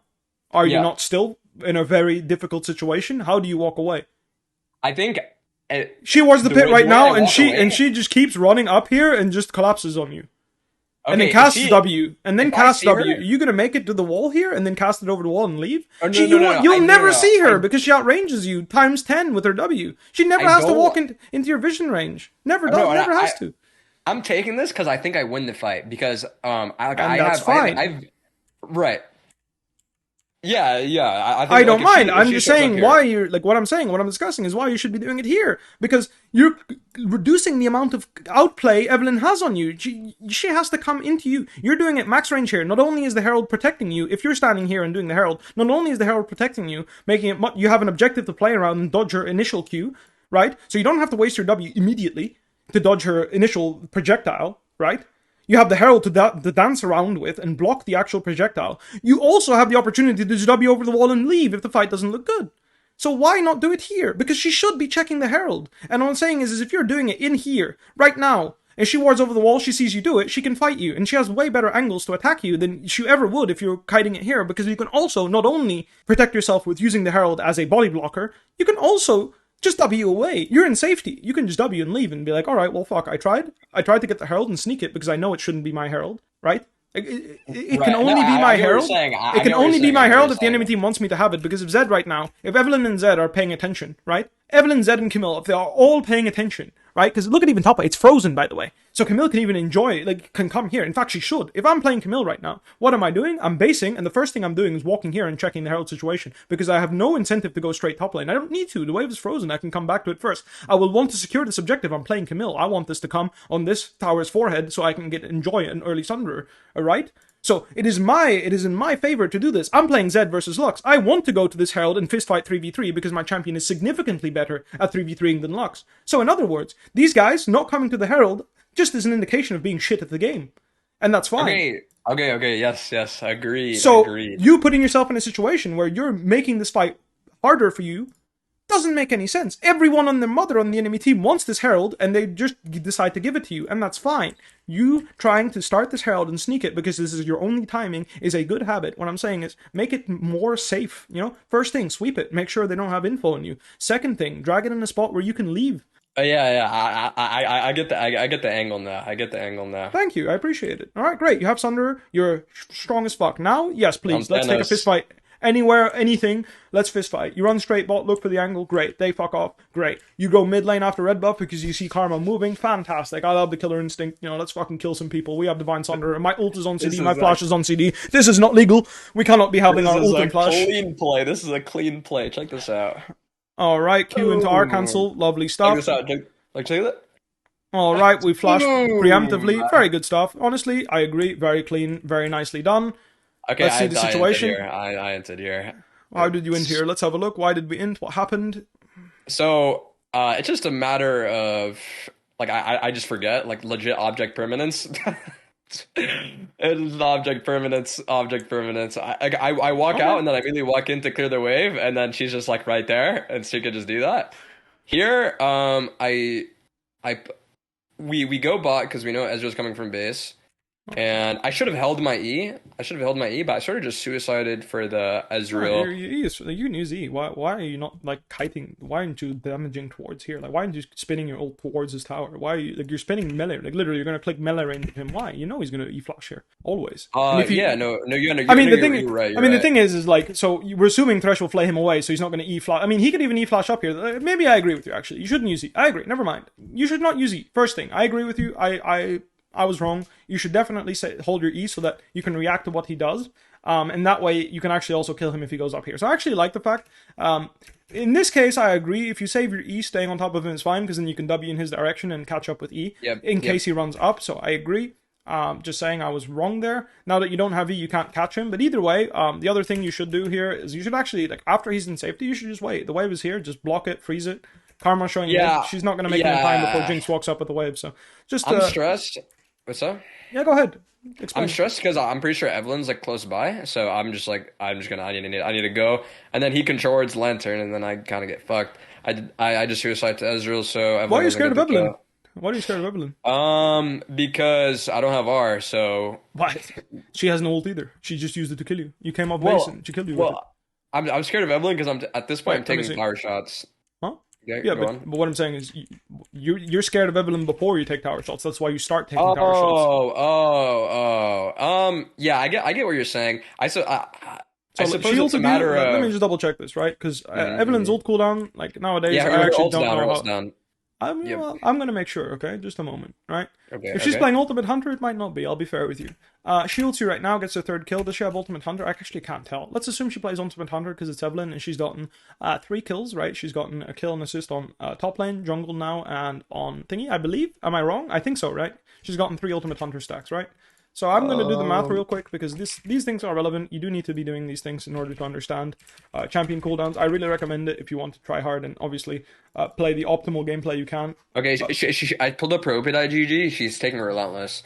She took Relentless. In other words, 120 seconds. She has no other CDR tools, which means 2 minutes from now. So she ulted it quite exactly 10:30, which means 12:30 she will have her ult. In other words, she actually does have ult right now. It just came up. So your decision ends up being reasonable because she has ult, right? I just want you to check these things.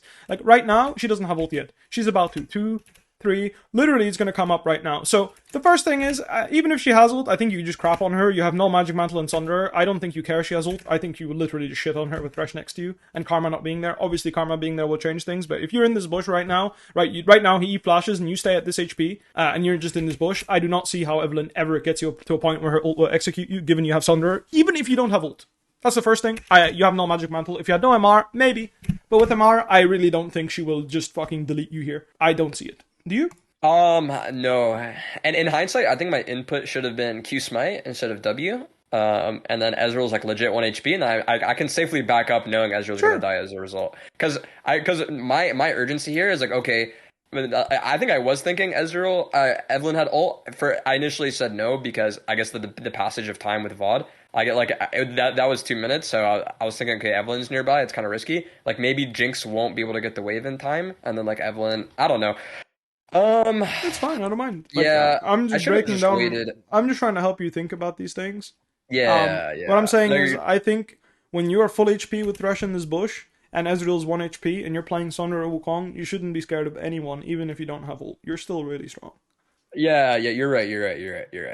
You can 1v1 Evelyn with no ult just fine. When she has ult and you have no ult, if you have MR plus the Sunder, you will actually, generally speaking, fist her. Yeah, I was thinking, okay, take Lantern and then fist fight Evelyn too, and then just...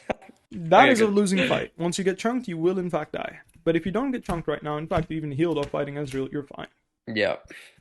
Sweet. We come back off base, we do 2 camps, we kite it towards the lane we want to interact with. That is great habit. Right, we start.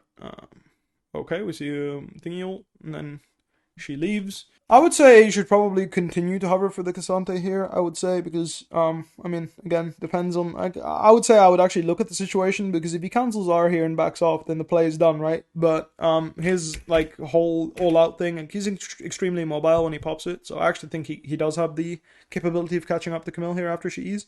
So that's just, like, a champion thing. I do think right now, after, like... I think... If he wanted to, he could actually chase her all the way till here, and then his next, not this E, the next E, he will catch her. Yeah. So if he's intending to go all in like a psychopath and actually send it, given that he is his first item, he will have the second E here before she gets the tower. I think hovering would be good. So just something to note, champion thing. But I get that it looked like the fight was over. But either way, he did catch up to her. And if you were hovering here, you would have been able to include yourself. Yeah. I want to see my position here. Sure. So... keep going. So I think what I wanted to do was I wanted to hover, but I wanted to go all the way around because I wanted to avoid the ward instead of like W over the wall, considering my W is a really good offensive tool. and then Sure. Evelyn shows up and just That's fine, yeah. kills him. What I'm saying is he's going to solo kill her, so you could just walk, even if there's a ward, like, she sees you, there's a Yep. ward here. You just walk and you Yep. just support him. So basically, you're just saying, like, go, get him, champ. Like, Yeah, yeah, like you're the Pokemon they already trainer, see he's the me. Pokemon, right? Like, he's using Body Slam right now. You know, Snorlax is going nuts on the Camille right now. Yeah, I go Gardevoir is getting crazy. mauled, you know, like Gardevoir is getting mauled, and I don't know, it's not Snorlax. I can't think of a Pokemon that looks like Asante. This probably is one I haven't played in literally decades. Anyway, Like, uh, no, you're the there's Pokemon actually a trainer. perfect Pokemon for that. Snorlax, fucking go get him, champ. Mega punch, like, and you're just cheering him on, you know. Woohoo, you got this, champ. That's you right now. And then if Evelyn shows up, you're there to counter, and if not, well, Snorlax just took care of business. Yeah. Either way, all good. That's just the champion thing. Or like I said, like, I think your judgment of the situation can often be the right one, even. But I think in Casante's case right now, he's actually so mobile he can catch up to the Camille there. Yeah, no, I don't think he dies if I just walk on vision because I think they see me backing out, and even if my intent is to go back in out of vision, like Evelyn goes back in thinking like I'm just not there. Yeah. That's fine, yeah, no, not a biggie. Let's go over, you know, we're doing some farming, so I'm skipping over the farming part.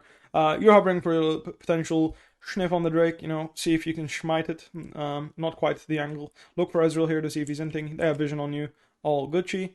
Pop our sweeper, you know, we hold hands with Thresh. Did I slow down this VOD on accident, by the way? I did. Alright, let me fix that. So let's have a look here. We do top crab, we're together with our Thresh, we're investigating, and then there's a fight. Let's see how that plays out.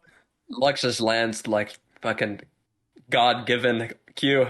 Awesome. Well, it's good that you're ready, and it's good that you follow up. Let's look at how you follow up and whether it was. Oh, I died inside after this. I thought I could chase the Gamel and I used Flash, and then it was just like it fell flat. Smoge. Okay, so the first thing you want to note is actually ulting here is probably not the right call. Why? Because if you save it to cancel Camille's E, she's always dead, and Zed is going to die in the CC. So right now he's going to die Wait. to ER. If you EQ him right now, he's already dead. You don't need to ult right now to CC chain him. Right. Right? If you queued him right Yep, now and yep. smite him, he's dead either way. And then you can save your R to right now. She dashes, you interrupt. Like right now, if you are this part of the E, not the first part. The first Right, part she will right. dash Yep, it. that's like- The yep, part yep, where yep, she yep. gets dragged, Wukong specifically interrupts it. So Yep. most champions will interrupt her E, but either way, like the actual drag of the E. Right now, if you're on top of like you auto queue this guy, yeah, you can even smite him if you want. You auto queue smite him, and then you pay attention. You wait. She E's. She dashes, you ult right now, she's guaranteed dead. So just something to think Yeah. about. At this point, I tried to flash after her slow, in which I think I would. Anyways, it's just bad. It's fine. I was in solo queue mode, and so I Q smited the Zed to secure the kill. I think it would have been better if I Q smite like Camille. I don't mind. I want both of them to die. How you do it, I don't give a shit. Just don't use your R there. Yeah, That's all. yeah, If you use R, right, Camille you're can correct. live. You're correct. Yep. For Kill sure. them both. I would rather have 2 kills and Wukong get both of them than 1 kill and Lux gets 1. That's just the way it is. Yep. Especially if it's your solo lanes, right? That is a big deal, killing solo lanes. Either way, like I said, like the flash there, honestly, it's fine. Just be more patient. You could walk with the wall. I'll go over it just to share it with you. Here, the reason why I don't kill her is because she casts W and you flash into the W. So she casts W and now you flash into it. Had you just walked with the lane like this while she's casting W and then flashed, you would have caught up. Yeah. Right? You see that? Yeah. I see it. Awesome. Then we can skip past. Let's go to the next play. We do Herald here. Makes sense, right? You want to fight, we do Herald. So here there's 2 things to think about. One is your ult is down. So obviously you're going to do your camps first and then recall because you might as well, because you're waiting for your ult anyway, so you might as well do them now. But if your ult is up and you want to be more proactive on the map, obviously not in this case, but if your ultimate is actually available here, let's say this blue circle is in fact blue, and it is full, then an option you can have is base on the Herald and then do your camps, because that way you can immediately, after finishing your camps, start looking for a play and you won't have to do your camps into basics. Let's put it this way. You being on the map after basing, assuming that, again, even without your ult, if you spend your gold first and then farm, you can drop your faster. camps. No, it's not about being faster. It's also faster, correct? But that's not the reason why you do it. It's that you're available. I'm on the map and I don't have to base. I think I don't know if I base after Gromp. I think I might stay on the map so I can finish you my do jungle ults. item. Oh yeah, it's good. Like, what I'm saying is it's good because your jungle item, like your ult is down anyway, so you might as well be doing this, right? Yeah.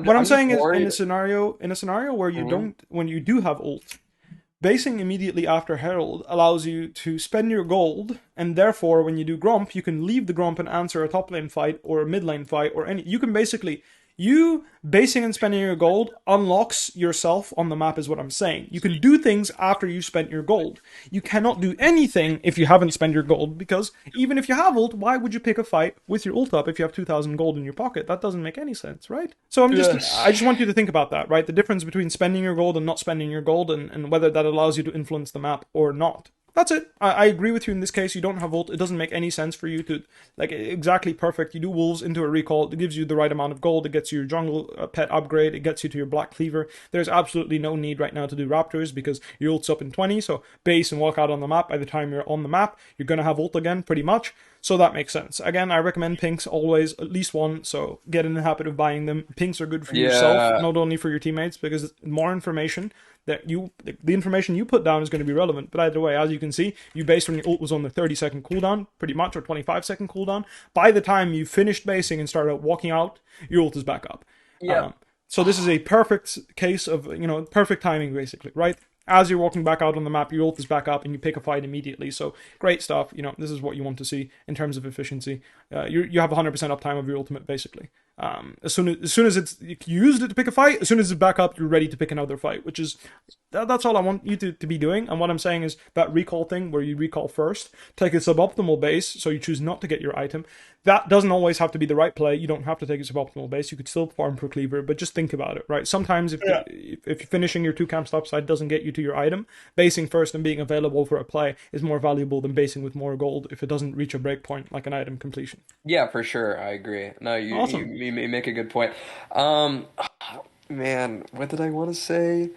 Oh yeah, control word. I think I didn't buy control word because there's no objective for another 2 minutes. So yeah. You're playing against Evelyn. Like, I'd say that's an extra reason you true, should be buying control words even more. There's no vision that's reliable except for control words in this game because Evelyn exists in your game. And then the second thing is it doesn't matter that there's no neutral objective. Right now, if you have a pink ward, you put it here, you are allowing yourself to walk through the space without being with the knowledge that they don't see you. Yeah. You're making the game easier to play for everyone, for yourself, because you can go to places knowing that they have no vision.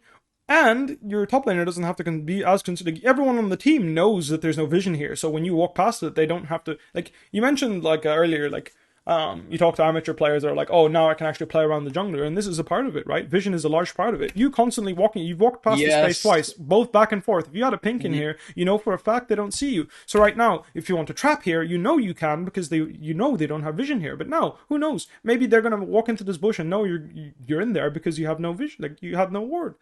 You don't have a control ward, so you can't know. In fact, they didn't face check the bush, they warded the bush. That probably means they did have vision and they warded the bush to check if you're in there. Yeah, I'm contributing to the problem because I'm not allowing my teammates to play around me with control or doing what I can to establish vision. I vividly remember playing a CQ game and then my mid laner pinged me and he's like, "We need control word. Why aren't you buying control word to place it and fix them?" Okay. Yeah. No, it's for sure. It is just a good habit. For sure. Yeah, it is just a good habit. Yeah. Because it helps you too. Like I said, if you know they have no vision here, you can change the way you play. It's not just for your teammates, it's for you too. Yep. Alright, you fish for a play here. If you smited her, you would have caught her. That's a small adjustment. Yeah. You think so if I smited her? Of course. You slow her and get movement speed. You steal her movement speed, in fact. So you are, of course, you're going to reach her if you smite her. In fact, you can smite her right now and probably reach her. Yeah. You gain movement speed when you press R, right? No. Yeah, no, you're correct. You gain even more movement speed, and then you're slowing her, so you should be able to catch her. I'm thinking about the earlier you smite, the better. Yeah. What are you thinking about? I was thinking about just Camille queuing and getting the movement speed off Q, and then hitting the upgraded vision plant that gives you movement speed as well. Sure, but I think you're right. But I think you're faster. I think at the very moment where I jump on her, if I smite it would have for sure. Yeah, I think if you're a bit later, you'll spin and the very last tick of your ult might catch her, or it'll be very close. I agree, but yeah, if you Q smite her instantly, I would say you're gonna catch her because as far as I'm aware, Blue Smite still steals movement speed. It doesn't actually. Does it give you a flat amount? I need to double check because I actually don't know. Yeah, I don't know either. I know it steals. No, I know it gives you movement speed and it slows them, but I don't know if it's stealing. There is a difference. Yeah. Smite. Let's have a look. No, it's just a flat amount. Okay, there you go. It doesn't steal movement speed. It's not based on hers. It's just a flat amount. It's 20%. You steal 20%. You slow her by 20 and increase yourself by 20. But I would say a 20% increase and a 20% slow should get you close enough with your arm movement speed buff as well. Yep. Chilling Smite is the old Smite? Oh, is that the old Smite? What, really? Is that the old Smite? I would be surprised if they changed it. Oh, yeah, it's the old Smite. Wait, let's see. How's the pet Smite now? Oh, my God. Oh my god. Chat What is it gap. now? What is it now? I actually don't know. Hover it and look at the bottom. Wait, Unleash Smite. Where is it? Wait, Primal Smite. Where does it say 20%? This is still the red pet text. I'm pretty. Oh, active. Never mind. Deals 1200 true damage. Okay, never mind. I'm wrong. Okay, here it is. Deals 1200 true damage to the target medium/large monster enemy pet. Can be cast on enemy champions to deal 80 to 160 base level true damage and slow the target by 20%. So it doesn't give you movement speed. Never mind. There you go. We're both learning, it seems, because I didn't know that. That said, can we go through the bush here when we're comboing in order to get the movement speed from the bush? Let's see if we can optimize that. No, we cannot. Very well. Maybe you can't get her. I thought Blue Smite still gave you the movement speed. I didn't know. I was wrong. Maybe you can't catch her if you Q Smite her, so there you go. Either way, if you are going to EQR someone, I would still say smiting them is generally a good habit. Yes. We can agree on that at least. We can. Awesome. Alright, we're back to clearing, and we absolutely murked someone mid lane that clearly saw you, because he started running as soon as you came near. Like, what? What happened here? Let me investigate. What is going on here? Because I'm fairly sure he sees you. Like, did he not see you that second, or what is he doing? Like, why doesn't he just see over the big wall? I don't know, but you snap his neck anyway, so I'll respect it. He's fucking dead on my screen. I'm have happy panda. My Wukong just solo boloed enemy Ezreal pretty much, so I'm pretty happy. Good stuff. Nice pick. I like it. And then you walk into bot lane because you see Camille being a little bit of a donkey. And even though you're on vision, because as you're walking bot lane, showing that you're walking bot lane, you're going to clear this wave pretty much. And before the wave's even dead, you're already hovering into bot. I mean, I like that you're actually you're dancing around a little bit. You know, you're not making it very clear exactly where you're going. But you know, anyone that is reasonably good at League of Legends, I think, would be running for their lives bot lane right now. Yep. Fortunately for us, not the case. Awesome sauce. Nice little pick. Again, you are spreading your influence on the map. You're strong in the game. You used your ult, and then now you are killing multiple people. 2 picks in a row. You're keeping the game alive pretty much, right? Yep, your whole team is griefing you. Awesome. Love to see that. We love getting griefed. Let's have a look. I think I griefed this game after a certain point. I was doing well mid game, and then I just That's fine, yeah. tossed the ball to the enemy. You're on vision here. This ping sees you. You think so? I know so. Like if I hug the top side wall. But you're not. You're Yeah, I did. First of all, you got spotted there, and then right now you're not hugging the wall. You're in the middle of the entrance, literally. Yeah. You're right. right. Now, you're even hugging towards that wall rather than this wall. This wall 900% sees. It's not even spots you. It sees you. You're standing. Yeah. Yes. All right, sweet. Oh god, if she died to that, I would have cringed physically. If you W'd on a ward forward and killed someone, I would have cringed physically. Not gonna lie. All right, let's look at this angle you take. So you're running in, looking for the angle. Do we have track of Zed? We don't have any idea where Zed might be, so he definitely could be included. So I don't like the angle you're taking right now, because Lux is very far and we don't know where Zed is, so balling in here could definitely be death. Either way, responding is okay, just be mindful, like you're positioning in a way where you're definitely taking this full-in fight. I would be hugging his side of the wall more and playing a bit more cautiously, because we don't know where Zed is. But looking for the fight is good. Just be mindful of how deep you go, because obviously you put yourself in a tough spot. Like Zed wasn't here and we still got pretty low, but if Zed was here, it would have been real dangerous. Either way, we have red buff and we take some plants. We eat real good, some honey fruit. We show up and let's have a look. Very good. All right, solid stuff. 950 in the bank. We love to see that. Jeff Bezos. We are indeed Jeff Bezos. Got that Bill Gates money. We love to see some Bill Gates money. We do not love to see whatever that Q was. Alright. Not too shabby. We got a stopwatch. I like it. You got your 2 completed items. You go for a stopwatch. Makes sense. Very good stuff. Play against Triple AD, so Ninja Top plus Wukong passive will do. Very good. I should have waited to use R. Let's look. I was way too trigger happy. Well, I don't think this is particularly bad. I don't think it's bad. Yeah, I don't think it's bad at the first initially, but if I waited to use R hitting and get hooked in the end, so I think the bait was actually good. What I'm wondering is, where is my Lux ult? I'm thinking I wait for Camille R or Camille E so I can ult to cancel that. Whereas if I ult right away, then there's that second downtime where she can just get away. True. You could say that, yeah. I don't disagree. But what I'm wondering is why my Lux didn't ult on this hook. Where's her camera, other than mid lane, right? What is she looking at? Herself? I mean, still, I think we can expect gem players to be looking at this fight. We can expect Lux ult right about now, and this Ezreal to disappear on my screen. Yes, thank you. I agree. That guy should be dead on my screen. But we were snoozing at the wheel. It's all good. I'm not like that's not you. I'm just Oh, yeah, passive yeah. aggressively mentioning that some people need to be looking at their screen and actual the gameplay that's happening and not whatever the fuck they're looking at. Either way, I not think we bad. should have just walked out. This was done after one of us died. All right, let's have a look because you actually end up making the first pick, right? So I did the fight go poorly. So one thing to note is you heal off. You can heal off drakes if someone else tanks for you because if you pet plus your passive, you can stack it. That's Yeah. nice. So starting dragons in this situation can be pretty good. Just something to think about. So you got one kill. You got Jinx reset. She's hitting a bunch, and Thingy has no ult. Just how does she get hit by E? Let's Yeah, I don't know what investigate. happens I mean, here. I don't think you needed to E out just like W out just yet here. I'd say personally, I think Yeah, you yeah, yeah. They didn't need panicked a to right little away. bit. Like right now, I just. you W'd instantly Mhm. when there's no one threatening you. If you had saved your W, maybe you could like right now if you had saved your W and just because the thing is you should also know that one kill for you guys should let Jinx start running at people, right? Yep, yep. So right now we know she hit W, she knows she's gonna reset, she even gets the kill, right? If we save W here and actually give her the support to walk up, that could be a winning fight, right? Perhaps. Either way, she gets caught and murdered. Let's say next time if you play a little bit more, you're a little bit more mindful of how much threat actually is on you.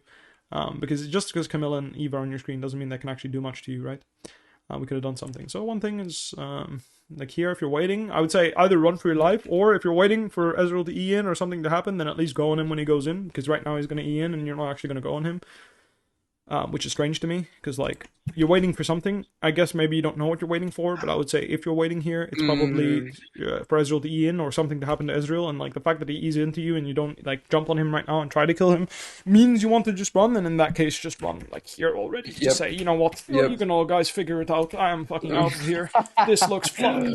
Yeah, that's an example of what I mentioned before, where I just I'm thinking of one thing and then I like let myself get baited into doing something else, and like not that it's Cassante, there you go. yeah, yeah. No, I should have just walked out. I should have just walked out. Sweet. No, that's fine. Again, this is like most of late game team fight decision making stuff is semantics and like minimize like basically looking into this type of stuff. But yeah, just commit to a decision and make it. You know, in that situation, you want to run, just run. Don't get hit. Like don't hesitate and get baited by your teammates to turn a fight. It's better to run away and admit, oh fuck, my bad, we actually could have won that fight, than to step back and forth and get quadra killed instead of triple killed, right? I lost the game here. I was tilted at this point after that last fight. And that's fine. I don't mind. I get tilted too. And why did you lose the game here? Because I die and I didn't lunge after him thinking that he saw a clone, but I wasn't sure, and then I just die for nothing and they get Baron. Well, when he W's you here, you should be really mindful of him. You know, like he will absolutely look. He can go in both of these shadows, can't he? I think he already used that shadow, and okay, so I he didn't. can't go on this shadow, but once he uses the W here, he can absolutely go on this shadow, right? Yep. So you should just hold your spells and stay in this area and try to dodge his Qs and stay out of E range and just try to finish him off when he comes back. Yep. Agreed. Awesome. That's it. Game's over. You know, might as well FF. Yep, agreed. Sweet. Nice. Okay. All right, quick little check. Who the fuck was my mid laner? He was dog shit. I can appreciate that. All right, do you want to play a game and we'll review it after you're done, or what do you want to do? Play a game. What do you mean? I go on my own now and then I queue up, or would you be watching? Like, I watch and you just go through a bit of your process and then we review it. It'll be quite quick because obviously this took a really long time. I don't want to limit to 3 hours because otherwise I can go on forever, and I just want to have that hard stop. So again, it'll be a quick review for your game, but again, I think stopping here is also not fair since I've done 3 hours on average with everyone else. Okay, I'm logging in. May have some long queue times or some terrorist lobbies. Again, it doesn't matter. Just you play for your what you can do. Yeah, dude, you watch fucking what the fuck is this game? Terraria, I think. Yeah, I'm playing Monitor. Oh, you're playing it. Awesome. I'm going a little crazy. This is like end game stuff. Yeah, I mean, have you played Terraria before? Never, but it looks fucked up. No, it looks fucked up. Like it looks fucking like shit's gone down. You know, I don't know what the fuck is happening, but I'm guessing this shit like fucking no scopes you. Like you get hit by any of this crap, it just like deletes you or some shit, or you just like 1v9 can't die. I'm just like, yeah, I'm at the 1v9 die. I can't die type stage. Okay. Yeah, okay. I'm sort of just doing like the last thing I possibly can before the run is just 100%. Right. Yeah, I'm queuing up right now. Yeah, sure, no problem. So you're just like, you can just walk into enemy boss hits and you murk him, like he can't counterplay you? Yeah. Pretty much? Nice. Yes. Love to see it. I've never played this game. Do you play any in queue games? I don't really know. I only play when I'm not queuing. When I'm queuing, I usually just think about the game. That's what Really? works for me. Yeah, I'm just processing what happened last game and trying to understand decision making. I don't usually review, but I think about it. Oh, That's how my yeah, process is. I'm just thinking, and then obviously I would just oink and just watch YouTube videos instead, right? So I'd either watch good players play, like I have usually a bunch of VODs or Twitch streams open, so I would just like right now, let's see who's live. Who would I be watching right now? yeah. That's what I should be doing. Just like watching more League in Who between is good League. at the game that I would be watching right now? Honestly, no one's live that I would recommend watching if you're trying Whoa. to get better at gameplay. I mean, I also like watching the competition. So, like, if other LCS top laners are playing, if I'm in LCS, I'm not right now, so I haven't been watching. But I know Dokla streamed a lot, and I would watch his stream a lot, Tenacity, and just get an understanding of what I'm playing against. Right. So right now, I'd be watching a lot of Tenacity because he's Yeah, been streaming a lot and try to understand what's going on in his mind, and that will give me a better opinion of how to play against him. yeah, Sweet. yeah. I stream. You can watch. You can watch my stream. Again, I think if you're in a competition I'm in and I'm jungling, I will absolutely be watching your stream. Oh, okay. I'm just watching. So you're going over patch Uh, notes, I can respect that. Let's see, I'm just gonna whilst you're in queue, I'm just gonna go and investigate the Rengar gameplay because I actually have never seen you play. You're not having the oh, best game, dude. so I'll skip past it. I okay. This VOD was kind of doomed. That's fine, I don't mind. Like I want to see a good one, and see what you're doing. Anyway, doing the patience, good. So let me check if there's actually a Rengar clear in the document because this is something I like doing, right? If there is one in the document, usually these are hyper thingied, and they're actually slower than you. So congratulations, you are a better Rengar clearer than the average thingy. Actually, you're pretty much the same, 312. Never mind, I you are think optimized. Great, that's good. I mean, this I is dropped it. also like, What's yeah, maybe up? you can be even faster if you were like perfect. Oh, you dropped your Yeah, stacks here. That sucks. I dropped a 20 nuke earlier today. If you want to watch that for fun.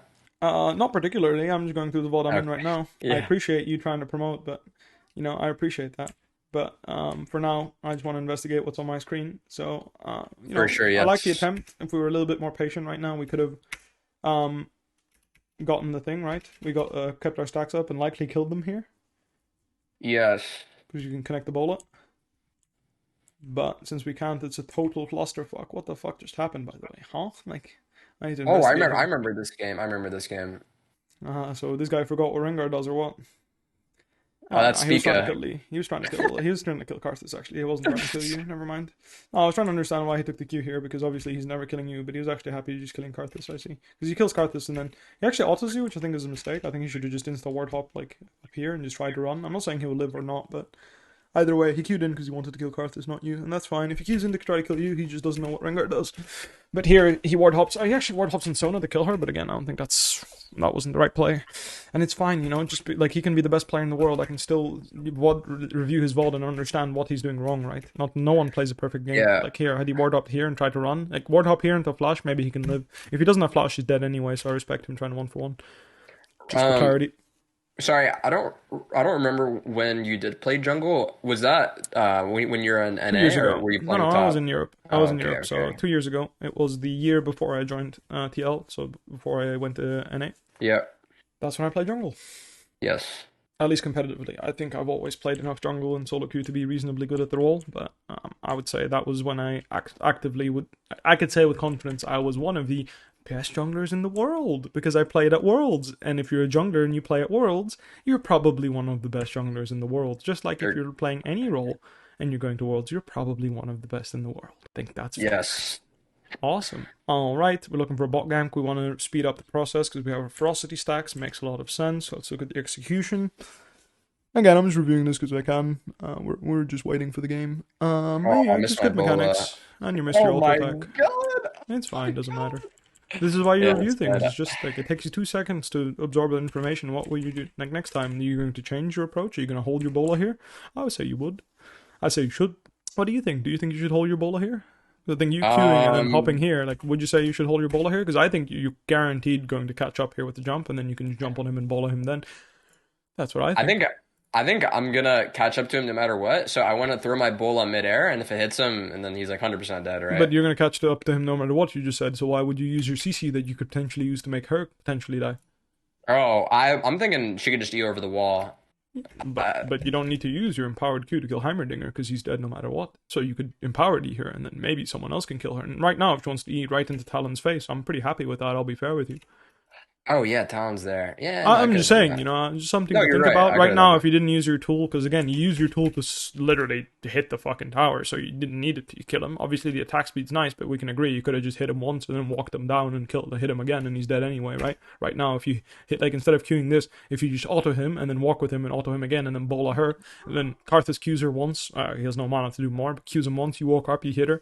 Maybe she gets slow enough that Talon can kill her next time, In this case, Lee Sin's here to protect her, but the point is, like, this is what reviewing is useful for. In this case, maybe next time there's a planet where she dies. Maybe next time you have a CCing support and you bowling her means a CC lands and she dies too. Just think you can optimize. You could potentially optimize that situation. In this case, it didn't matter, but that's what the review is for. Is you can potentially, like, in general, reviewing is good for this. But sometimes you can just get more out of a situation. That's all there is to it, right? That's why your review is. Maybe next time, if I play a little bit crisper, a little bit better, something better can happen. That's what I like to think reviews for. Yes. Awesome. Blah, blah, blah. Let's look at the ult angle here. What are we doing? How it's happening? Let me know when you get in game, by the way. I am 7 minutes in queue. Yeah, probably take a bit. The NA special. NA special. All right. Same thing here. You're on top of her. She can't really escape. You don't have the bola just yet. She's waiting for you. Huh? Go ahead, yeah. I'm holding my Empower in case I get like ransacked by a Heimer combo. No, I agree. I say hold it longer. Yep. You're hitting her, right? You're on top of her right now. Right now, you can go back into the bush and jump on her one more time, even if she flashes, right? So right now, you step back, you jump on her head right now, and then you bola her. She's dead. Yep. Right, so again, a situation where holding, I agree, hold it, because, I agree. Ransacking by Heimerdinger is not generally pleasant. Just saying here, again, once I review the mechanics, we could have been even more patient, because that's kind of her, like, last moment that she can flash away from you. But it's getting tight, especially because she just dinged 6, and she's coming with the pressure of ulting, right? So if you hold your bola here, she has to flash at some point, because either she'll flash or just catch up, because you're slowing her, and you're just, bashing her skull in with your auto attacks and stuff. So just something to note. We can optimize there, and we can definitely, we end up killing them both actually lovely. So it didn't matter in this case, but maybe next time it will matter. And in fact, it would have mattered in this case if she just dipped. Right now she runs in a beeline, straight line, just runs instead of trying to make a montage, because, like, what the fuck is this? Like, hello?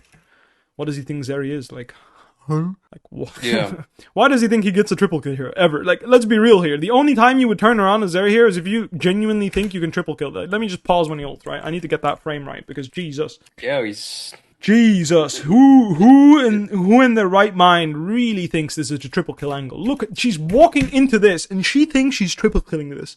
Dude, elo inflation, man. Yeah, Pierdole. Like, come on, man. Please just run. Like, what are you doing? Oh my god, we're all the plays, man. We're so good. Alright, nice little thingy. W into flash, very good. I'd probably flash towards my team here, to be fair with you. I think that would be... Really? Yeah, why not? You can W flash way earlier, man. Like, right now. W flash. Yeah, I get. And then why don't you just crush him? Why don't you just crush his skull right now? Like, he can't kill you, no way. Unless he has Gore Drinker, which it doesn't look like he does because his HP is too low. Like, right now, don't you just fucking E him and murder him? Like, you flash right now? I wanted to wait until after he threw out his Q, and then I flash out. Just tank it. You have all the homies here. Like, you're not gonna die in one shot, are you? Like, does Lee Sin? I guess if someone has no W, he might 1-for-1 you. Yeah, yeah, maybe. Yeah, I could have done that. Okay, wait for Q and then wait for Q and then still flash down. Take a tower shot instead of his Q. You're still winning. Investigating one more time to get a better understanding of the situation. Always good to review because I can change my mind. I'm human. Just because I have an opinion initially doesn't mean I can't change my opinion after rewatching it several times. So I'm going to reinvestigate right now. Pause. We wait for his Q, take a tower shot instead, and then flash down here. We do have to dodge his Q. We can't flash into his Q, otherwise we're guaranteed dead. But we flash down here right now and bola him. He'd have to flash out minimum, right? Minimum, because he ward hopped already, so he doesn't have a ward hop anymore. So we flash down here, bola him, slow him, and start auto-attacking him. I quite like it. Alright, and again, don't misunderstand. Like, I understand, like, you're trying your best, and, like, not every game... he ended up dying anyway. Yeah. So it's all good. Like, I'm not doing this in order to make you, like, feel bad. I'm doing this just because we can. Like, I'm just going over the game, and I'm also improving my own gameplay. I get the opportunity to watch a GM player, right? It helps me improve my decision-making and my mechanics. I'm dead serious. No, you're man, you're a challenger player? Great. I get to watch a challenger player. Fine by me. You're currently GM, so I judge you based on what you are right now. That's how it is. Yeah. And it's just painful because you were challenger for several months. I understand, and now it's like the first time in a while you've not been challenger, right? I lost 300 LP in like 2 days, and I'm just like I'm recovering from the doom streak. I know. That's fine. I don't mind. Like I said, I don't know Yeah. you that well, so I'm going to assume Yes, yes. what I see on my screen, not what your history is. So Of yeah, I get course. to watch a challenger player play Rengar, and you're pretty good at him. I can tell that. So it is an opportunity for me to improve my gameplay too. Because even if you're not doing anything that is new to me, in order to see, in order to refresh my perspective on the champion and on the decisions you make, it is always good to watch. Like I Um, mentioned, right, that situation, if I play against Lee Sin and I W flash on Rengar, maybe I should be doing like flashing down and fighting him instead of running, right? Because the mentality is to run, but maybe sometimes you can W flash and actually pick a fight with him. And that could change your perspective. Like, for example, 1v1 right now, I'm playing against the Lee Sin. Like, next time I play versus Lee Sin as Rengar, right? Maybe my perspective is if he kicks me, I actually save my W in case he wants to RQ me instead of QRQ me, and then I can W flash his Q, and that's maybe a winning angle. Because as far as I'm aware, at least in my experience, I would say Lee Sin's pretty fucking annoying to play against as Rengar. But I will say this was yeah. in a meta where I was playing Rengar top and Red Smite existed, and I hated my life because I had no Red Smite and he had Red Smite, and that meant I could never win. I was a top laner versus a jungler, and I still couldn't win. I'm up 2 levels. It doesn't matter. He red smites me, and my Nexus explodes. So that's my experience. Because again, I played mostly Rengar top lane, and that was the meta I played. The meta I played in when I played mostly Rengar top lane, it was my most played champion. Was the meta where Red Smite Lee Sin was meta, so it was just unplayable. Now there's no Red Smite, you probably just crush a skull and just straight up smash him 1v1, to be fair. As top lane Rengar, as jungle, I think it's a bit more even, but I'd still say you're advantaged. Um, I'd be happy to pick a fight with Lee Sin as Rengar at least, unless he's obscenely Yeah. fed.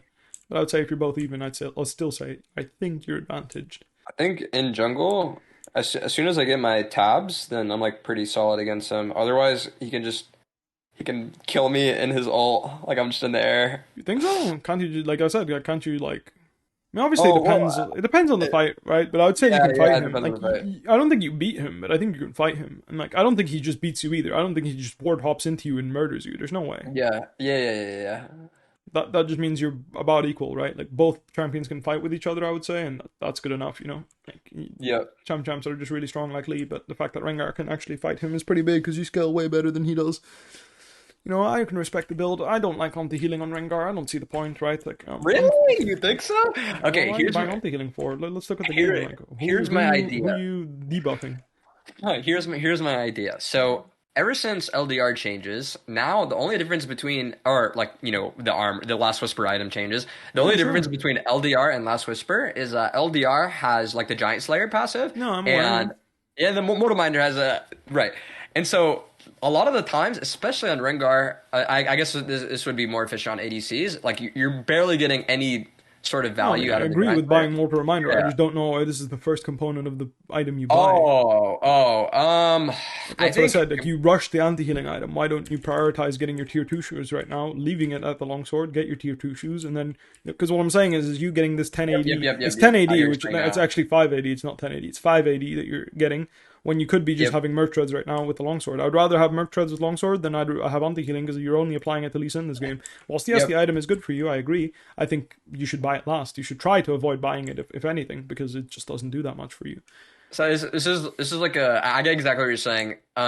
It's sort of a personal play style of mine in which like I always go like futures market and then free boots, and I only upgrade my boots until like the boot itself defensively is required. Like I need it to play the game, and then until then I just keep on investing gold into like the That's fine, I damage. don't mind. Just buy another longsword then. It's more damage than the anti-healing will give you. Yeah. Right? Because you're only applying it to Lisa in this game, and he doesn't even have cleaver, by the way. Who are you debuffing with anti-healing this game? Yeah, no, No one, right? yeah. So another extra Yep. longsword would be better. Like, I can appreciate that. A lot of junglers actually underestimate how good the free boots are, so that's nice. I like that you are looking at the stats of the items and coming to that conclusion, because I've seen you go blue smite and free boots in every single game you've played, so I actually like it. It compensates for the movement you need over the map, and that's good enough. So, nice. Good stuff. Good critical thinking. Appreciate it. Very I nice got in one. lobby, by the way. Awesome. When the game starts, you can screen share and we'll get into it. Yes. Who do you think is a good jungle band right now? Because Lilia, I don't know. I don't know between Lilia or Nidalee. I Always don't think depends on what Nidalee. you like playing, right? So, given your champion Yeah. pool, I would say probably Lilia is a good ban, yeah. I think Lilia can be really annoying for all of the champions you like playing. Uh, Um, yeah, I'd say so. Also, we can throw ourselves back to the LeBlanc discussion we had. If you want to go ahead and ban LeBlanc, why don't you? You know, if you hate playing against the champ, just remove it from the game entirely. Oh, oh yeah, I Save went through yourself the the brain LeBlanc cells. banning phase for a week. By a week, keep it to a year, bro. Just remove it from the game. I ban Yumi every single game because when it's on my team Okay, and my bot lane ints, I hate my life, and when it's on the enemy team and the enemy bot lane plays well, I hate my life. So yeah, I just yeah. ban Oh, it. Is it a good champion? No, I don't think so. But I perma ban it either way. yeah, yeah. I think Yumi for sure when she's super OP. No, even right I now, think I ban her because I just CBA. I don't want to see it on my team ever. Like I fuck this CBA. shit. Like I CBA. Like just get it out of my screen. Is it the right thing to do? No, I don't care. I just don't want to fight against this champion. It's not to do with game balance. It's to do with the fact that I just don't want to see this champion on my video game screen. Yeah. Is this going to become a VOD? Yes, it will be available on Twitch, and I'm looking into getting it uploaded. My management got a editor recently, and I let him know that I want him to start working on making VODs out of my Twitch content. So Oh yes. awesome sauce, Cross-platform content. dude. We love it when We like love it. We you love. sit on your ass and suddenly an editor shows up and tells you, "Hey, I can do work for you," and it's just like, nice man. I didn't have to do anything. Like it just happened. He just spawned. Yeah, you just spawned in, and all of a sudden, all my socials are growing. It's good. Awesome sauce. Actually, I would have gone for the dink here. Where's the dink? Give me the dink. Oh, juicy. There's the dink. Is this the Yeah, GM jungler? No, I'm watching Tenacity play whilst he's in queue. Maybe I should stop watching. I'll just go back to watching you in VOD because people are getting confused. that's me actually on Sound Top. Yeah, he's popping the fuck off on sound, annihilating the competition. All right, let's investigate this Rengar ult. I like it. You're fishing for information before dragon spawns. You're trying to make a pick on Lee Sin or Diana. I like it. I mean, you're not even fishing for information. What am I saying? You're just trying to kill the first target on your screen. Wholesome sauce. Okay, some questionable mechanics, but it worked out. It was fine. He silenced you so you couldn't bola, and Wing that seems also wrong, so Yeah. he just ran at the speed of 20,000. I don't even know what. He ran at the speed of light. Just zoomed out. Solid stuff. What, is that Malakath? I think it is, right? Awesome. I mean, I think it's Oh, Malakath. wait, Is what? that? No. Wait, Malika? Malakath. You don't know Malakath. No, that's Berserk. Oh, really? I mean, they look similar. Oh, it's because like the entire Dark Souls franchise has derived like tons of inspiration from Oh, well, there Berserk. you go. I didn't know. I never watched Berserk, so there you go. I thought it was Really? actually. I mean, it Dude, doesn't surprise me. I mean, like, I'm telling you, like if you read the manga, Berserk, it will change your life. That shit is S plus tier. It's like what for all right, wrist, man. I'll consider it. Thank you. I didn't know actually. I didn't know because like Yeah, the feet like didn't like because the thing is the feet is what threw me off because I actually didn't yeah, realize yeah.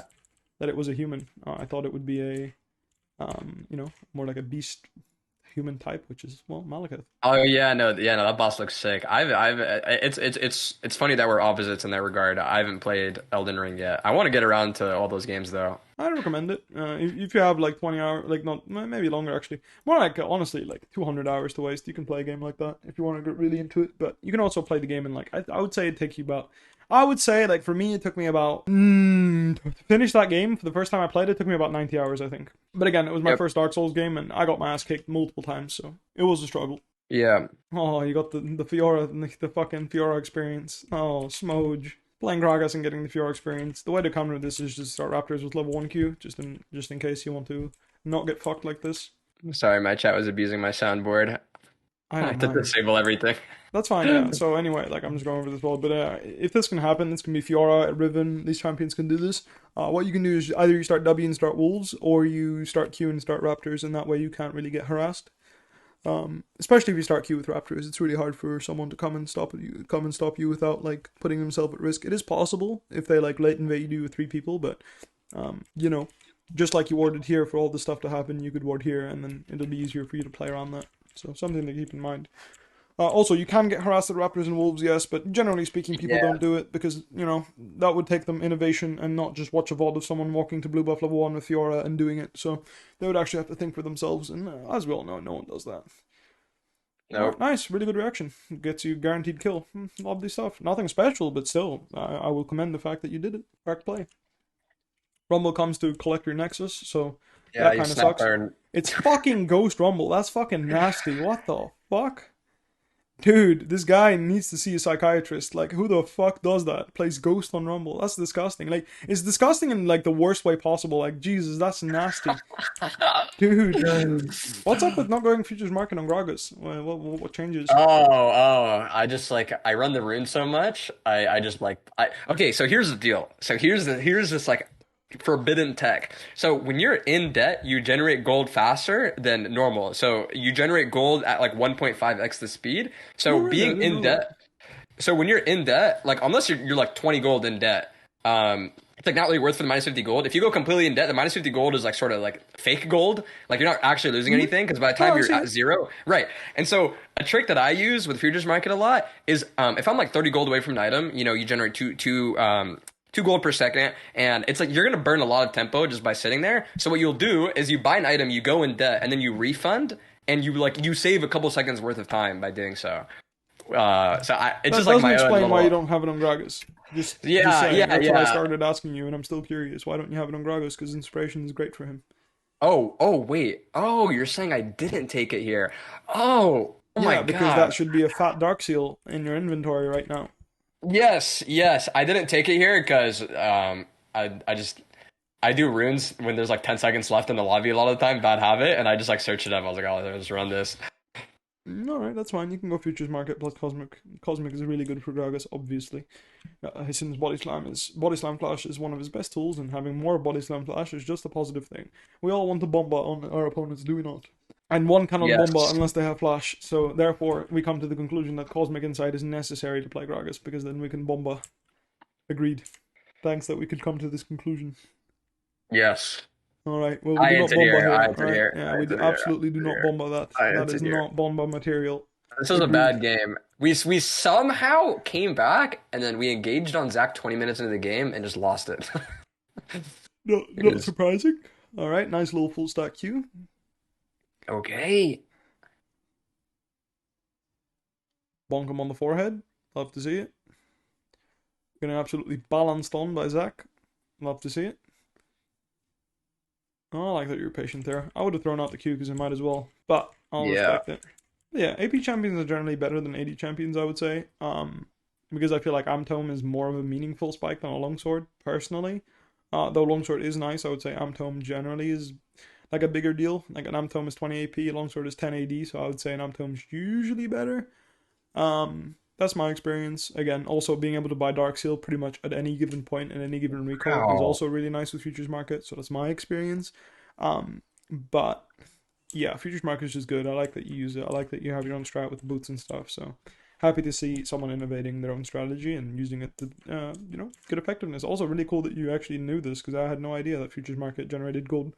Oh, sorry, going in debt made you generate gold quicker, which is probably a bug. I mean, it is a bug. Probably a It can't bug. not be a bug. Like, it literally can't not be a bug. Why would you generate gold faster if it doesn't say so on the thing, right? So it must be a bug. I suppose, yeah. I mean, if You it said struck it a on the bird. thing, like, it would literally say so. You generate Yeah, more gold yeah, when yeah. you are in debt. Like, literally, that one line would say so, and I'm guessing it's just some fat spaghetti-o. Solid stuff. Nice little bomba combo. Of course, we can be a bit faster with a bomba combo, can we not? Yeah, I'm not the greatest Bomba comboer. Yeah, we're not the biggest bomber. That's fine. Solid stuff. Got all our damage on the same target. I'd say that's a good start. And then we get absolutely balanced on by Zach. Classic. I'm 22 minutes in queue, by the way. There's two lobbies. I went all the way to 1 second and dodged. Oh, another queue pop. All good. Don't worry, man. Yeah, just keeping you in the Like I loop. said, it's not your fault that there's no queues right now. I don't mind waiting. Thank God I'm not getting autofilled. I dodged 3 times back to back to back earlier today. Autofill top. Have you? I don't know if you've realized this. I swear, every time I queue top lane secondary, I get the roll like half the time. So now I just queue mid secondary because I get it like a third of the time. Yes, no one wants to play top lane. This is not anything new. People do not like this role. For real. I don't know why. Like, everyone whines, like, I don't have any influence. Dude, you don't even try to have influence. No fucking shit you don't. You don't leave your fucking lane. Every other lane has to leave their lane to have influence. Bot lane, do you think supports just jack off in bot lane the whole game? Like, no shit. They realized they had no influence, so they started running away from their lane 10 seasons ago. Top laners haven't figured it out yet. You have to leave your lane to do something. Mid laners, what did they do? They start playing roaming champions when they don't want to just sit in mid and watch the game die. Like, They start playing Ryze and Lissandra. Woo, what a fucking like literally, like what a thought. Leave your lane, like game breaking idea. Like it's no fucking shit, man. You sit there and you just farm. My team's losing. Like, dude, how about you go help them then? Like, top laners are some of the most stupid people when it comes to macro. It's crazy. It's actually like it actually is a revolutionary thought for them to leave the lane, and I don't understand why or how, but it is. I can't believe you ulted that, but I respect it. Yeah. I thought I whiffed it midair. I was like, fuck. And then I just landed. What does AD do? AD farms. Literally, the whole reason you have a support is because you think, why does League of Legends have AD carries have a support? Think about it. Why are they, like, first of all, they're bot lane, right? Why aren't AD carries top laning and tanks laning with the support bot lane? Think about that. Here it is. Here it is. Game was a team fight. Oh no, this is the team fight? Oh, solid stuff. Love to see it. I mean, yeah, to be fair, that fight looked a bit fucked. Alright, good. You're committed to leaving. That's good. Alright, we got fucked anyway. Oh, blows. Are we gonna waste our flash? Probably. Oh my, wait, what? We stopwatch there? That's never gonna help. I mean, to be fair. Whoa. Bomba. Whoa. Alright, sure. Why not the real Philip? Why not? 200 Fiora games later, haven't carried a single one on stage. Maybe it's time to stop. Whoa! What? I'm being dead serious, man. Like, people pick this champion like Fiora and solo queue as if they're gonna 1v9 in competitive play. Like, dude. There's not a not a single Western top laner that can go to MSI or Worlds and carry a game with Fiora. I guarantee you it. Not a single one. It hasn't happened in 13 seasons. It's not gonna happen in the next fucking 10 either. Like, it's just the way it is. Yeah, great. Maybe one out of fucking, like, maybe Fudge will carry a game on Fiora, so one out of, and even those, I would say, on average, it doesn't happen. Like, does he play well? Sure, but does he carry the game alone? No, he doesn't. Whereas he picks Cassante, completely ruins the enemy team. 1v9, can't breathe, no one can play the game, fisting the map. Same with Sion. Why go out of your way to pick Fiora? Like, well, what is this uncontrollable urge to pick a champion you can't carry with in a competitive game? I don't get it. I never will either. So, I have a question about that. Why do you think certain champions in the East are piloted way better than the West? Do you think I remember reading an article by Nuguri during Worlds either last year or the year before that, and he mentioned like the huge gap between East and the West is like during lane, where the West has like good team fights, but the East is like so much more like nuanced in their laning, or they gave it way more attention, and they build all those incremental leads in which the time they arrive at team fights, they're in a way better spot. So, like, do you think that's like the main contributor, or is it just like GG, NA, West Gap, we just suck? First of all, they're just better. So, like, the difference is that. Right now you queue up in a night. Right now it's 11:30. Right, I queue up in Korea right now. I have a sub 1 minute queue. Really? In Challenger Korea right now I have a sub 1 minute queue. I mean, not right now in the sense of like if I go to Korea in the current time zone. I'm saying like at 11:30 p.m. you queue up in Korea. You have a sub 1 minute queue. Everyone is playing. Everyone is grinding. Yes. Okay, just to cut you off, I'm in game. Awesome. Screen share. Let's get in. So the point is everyone practices more, and then the next thing is they play better individually, almost across all roles. People are just better at the game. Oh god, I gotta open my window.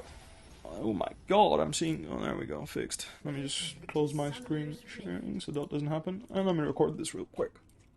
But yeah, people are just generally better at... basically, the theory crafting is much more sound, and people can actually play up to the level of what a champion is capable of on the average solo queue player. So right now, you play a Fiora versus Jace matchup. In NA, you play it in Korea, the matchup will look different. People are just better at the champions because they can play up to the theory crafted level of what a champion is capable of. Right. In NA, people don't have the mechanics. In EU, people don't have the mechanics. So that's just the way it is. On average, right? Just the solo queue players, they don't have them. And yeah, ping helps with that, but it's not just ping, it's also brain.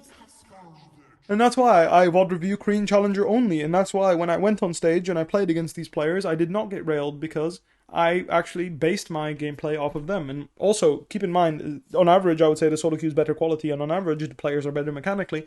And that also applies to the pro players. So the pro players in NA and Korea are better. And why is that relevant? Because when you go to Worlds, you need to catch up. So when you go to an international event, you're going to have to catch up to them. And not many pro players can, change their perspective of matchups quickly enough to understand, like, hey, this is, like, wrong, right? So, for example, Fiora versus Sejuani. Like, the way Korean and Asian players perceive it is very different, I would say, on average, than Western players perceive it. Because they understand Sejuani better, because their mechanics are better. So they know what the champion is capable of much better. Which is why you play it in U, and then you win the matchup, and then you play against someone that played it in an A, and they're just better. Press F10 to remove that highlight. It doesn't work because I'm recording my screen, so it's not relevant to Discord. It's my screen recorder because I'm obviously trying to get his POV so I can review it after the game. I'll say my clear is kind of botched, but I don't think it's game losing. I don't particularly care about these. Like I mentioned, I'm not talking about where you're pathing and stuff because this is knowledge that you will build yourself. This is not something I can help you with. Yep. Either you know or you don't. And me telling you what the clear should be in this particular game doesn't matter. What I can tell you is what I consider. Like in terms of waves and stuff and what's happening.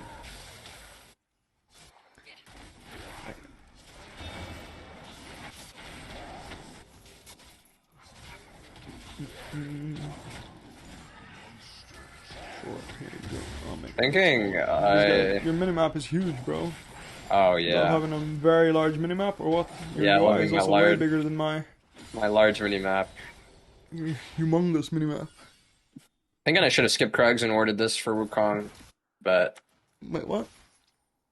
For Wukong? Oh, you mean to check them? Why? Why do you need to ward that? Why didn't you just get Krugs and hit level 4? What changes? Nothing. You're here for the counter gank? What else do you want to, like, what else is there? And revealing yourself is unnecessary, I would say. Yeah. I think if I did that like a second and a half faster, I could have just flashed and killed Melio. Maybe, but it's fine. You can still dive him, no? And when the wave crashes, we can push this. Wukong isn't here, most likely. We can also sweep and ward over the wall. We can investigate. Worst case, with base in their faces, right? If we can't dive. Yeah. We can sweep. We can check. I would ward this try so I don't get screwed by Wukong 1v1, but all good. And if there's nothing, then there's nothing, right? You tried. Yeah. No, I think there is a play if I did that jump. Maybe, yeah. It's rated Dirk. We'll have to see it. Big fan. Big fan? Yeah, I used to do this on Graves, so I'm 100% on board with Futures Market. So I would path straight to the Grump here. I mean, that's what I would do, but let's see what you want to do. Yeah, I like going Scuttle because I can. Yeah, but you can go Scuttle through the Grump, right? So. Yeah, and then but I wanna take the shortest line possible between my camps after they've spawned. Because if I go Grump, Scuttle, yeah, but if Wukong sneaks in under your nose, aren't you just really pissed? You could do that. You do Scuttle Crab and then your Grump is gone. Aren't you just like mega pissed? Yeah. Not worth? I think I keep the blast cone here so that in case this is gone, I can go over the wall and be fine. It's still gone. Yeah. And I'm just sad, you know. When I could just take the path. Yeah, I don't get the jump, but I don't need it because if Wukong's still around, he hasn't based and I've serrated Dirk. So whether I get Frosted DQ or not, I'm going to crush the skull. That's my idea. Anyway, I'm just going through what I'm thinking, right? So I don't mind if that's what you're thinking. Like, so be it. I shouldn't have taken the thing in there, the egg. It's actually a misplay. Awesome, that's a kill. Sweet. Nice. Oh my god, what a donation. Oh, 3 AM gaming. I think I don't push this. Yep, good. That was a solid donation to the Rengar Fund, and I like the killer instinct, you know, you see your pikes looping around. You ping literally is pretty much the same second he did, so that's really good. Awesome, I like it. You recognize that there's an angle here and you take it, and you will likely get rewarded. I'm not happy with him going for it. Honestly, I thought you would get a spell shield and flash out there, but all good. Solid, you don't use your flash, that's good. One thing to consider here is you can recall here and flip your clear into top lane, because bot lane's doing really well, mid lane's doing really well, and then that way you can full clear into top and ult top. Whereas now if you full clear into top, you'll still have to spend your gold, right, before you can do that, so it's such something you can think about. Yeah. Like if you base in that bush, I mean, it would still be efficient. And once you start walking to try, it is too late, I agree. Yeah. But that way you can influence top with Dirk double longsword and use your ult to attack the Darius lane, which is pretty much the only losing lane left in your game, right? Everyone else is winning. So that would be a way to attack and defend your lane that's struggling, whereas now you're probably not going to be able to. Not saying, I mean, she still could have died anyway. My point is just like, you're not going to want to go there and ult unless you've spent your money, and you're not going to want to full clear into top and then run straight there to ult again. So just something to think Yeah. about. Okay, we're looking for something. I'm not sure what it is because you're about to hit 6 after one camp, but I respect it. It's a dragon angle? Yeah. Okay. We are doing dragon when the enemy team just crashed their wave. Interesting. I think they're bot lane spacing. Yeah, I'm fine with it. As long as you're willing to flash out when Wukong jumps on your forehead and their bot lane shows up. I'm not against it.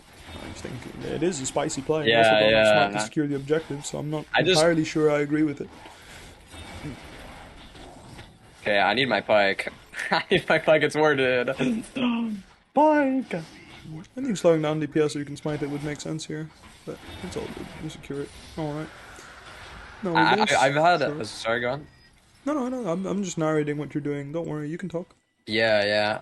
I almost want to R that, but I want to base. Go Herald, top. I would hope you wouldn't are there, because, like I mentioned, like the top lane is the only losing lane, so attacking top lane to help her is good. I mean, she finds a solo bolo, but I think Yeah. that the mindset I want you to have is everyone else is already winning, so helping the losing lane would be the most interesting, right?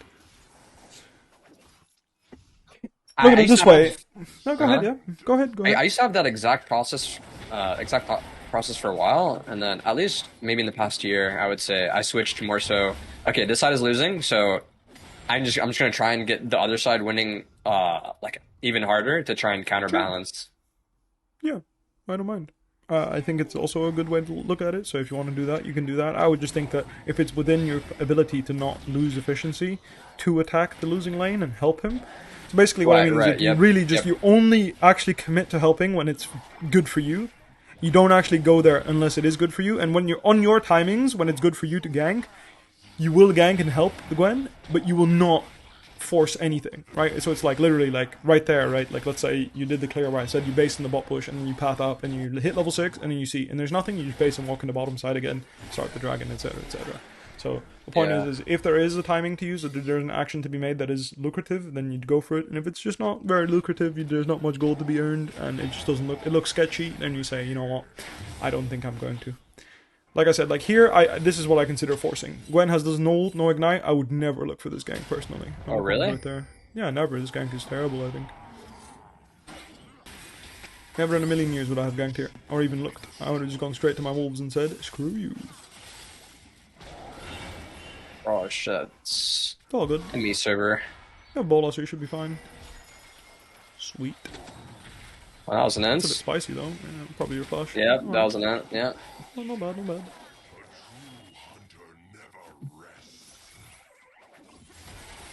Whoa, Akali's This feeling is it, honestly. I think we just let him die. Collect, I think. I agree. Wukong's coming to collect. I mean, you can fight if Wukong is literally like stupid and doesn't come collect his free kills, but assuming Wukong is reasonably good, he will come and kill you all. I agree. All this. I think all the small deviations in your thought process, my thought process is butterfly affecting into, or like my thought process is butterfly affecting into these sort of fights. Because I think if I just went bot, I wouldn't have burned my ults. Like I wouldn't have jumped in, burned my flash. Kali would have backed out probably, and she wouldn't have died. So I think it's fine. Like I said, like I don't think you can control these things exactly, but I do agree that like basically what I'm saying is I reduce variance maximum possible on the weak side, but I will not deny the opportunity to look there, right? So I will look, and like I said, like you looked at the lane. Gwen has no ignite. She can't touch the wave against Darius. She's not even trading. He's full HP. That's a forced gank in my opinion, right? Yep. Whereas if they're already trading and they're both like 70%, Gwen has ult, Gwen has ignite. Of course, I'm going to go there and collect, right? Or I'm going to investigate. And if I get Darius flash ghost, that's already pretty good for my ult because that means the bleeding will be diminished. Which is what I'm looking for, right? It's just to make the bleeding a little bit more bearable. Yeah. Alright, solid stuff. Akali's coming, so makes sense to fish for this. You get the info. Oh, that fucking sucks. Good, I like that you pressed S to assess the situation after you saw Wukong, and then you're going to reply to Wukong and see what he does. Very solid stuff, honestly. Great decision making, and obviously great mechanics as well. Really solid stuff. Nothing special, but it's just really well played, you know. Like to see it. Well done.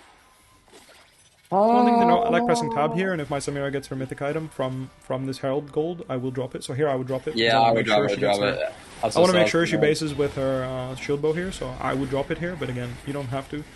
Just keep in mind, something that a lot of people don't consider is how it changes other people's bases. So for example, Like I mentioned, in this case, if it changes what Samira can buy on her base, that can make, putting their herald out can be meaningful, but it doesn't always have to be. Yep. Just here, if she can get, like, for example, even if she had shield bow, if she can buy Ninja Tavai now with the shield bow, that's still a lot of effective health gained. So something to think about. Yeah.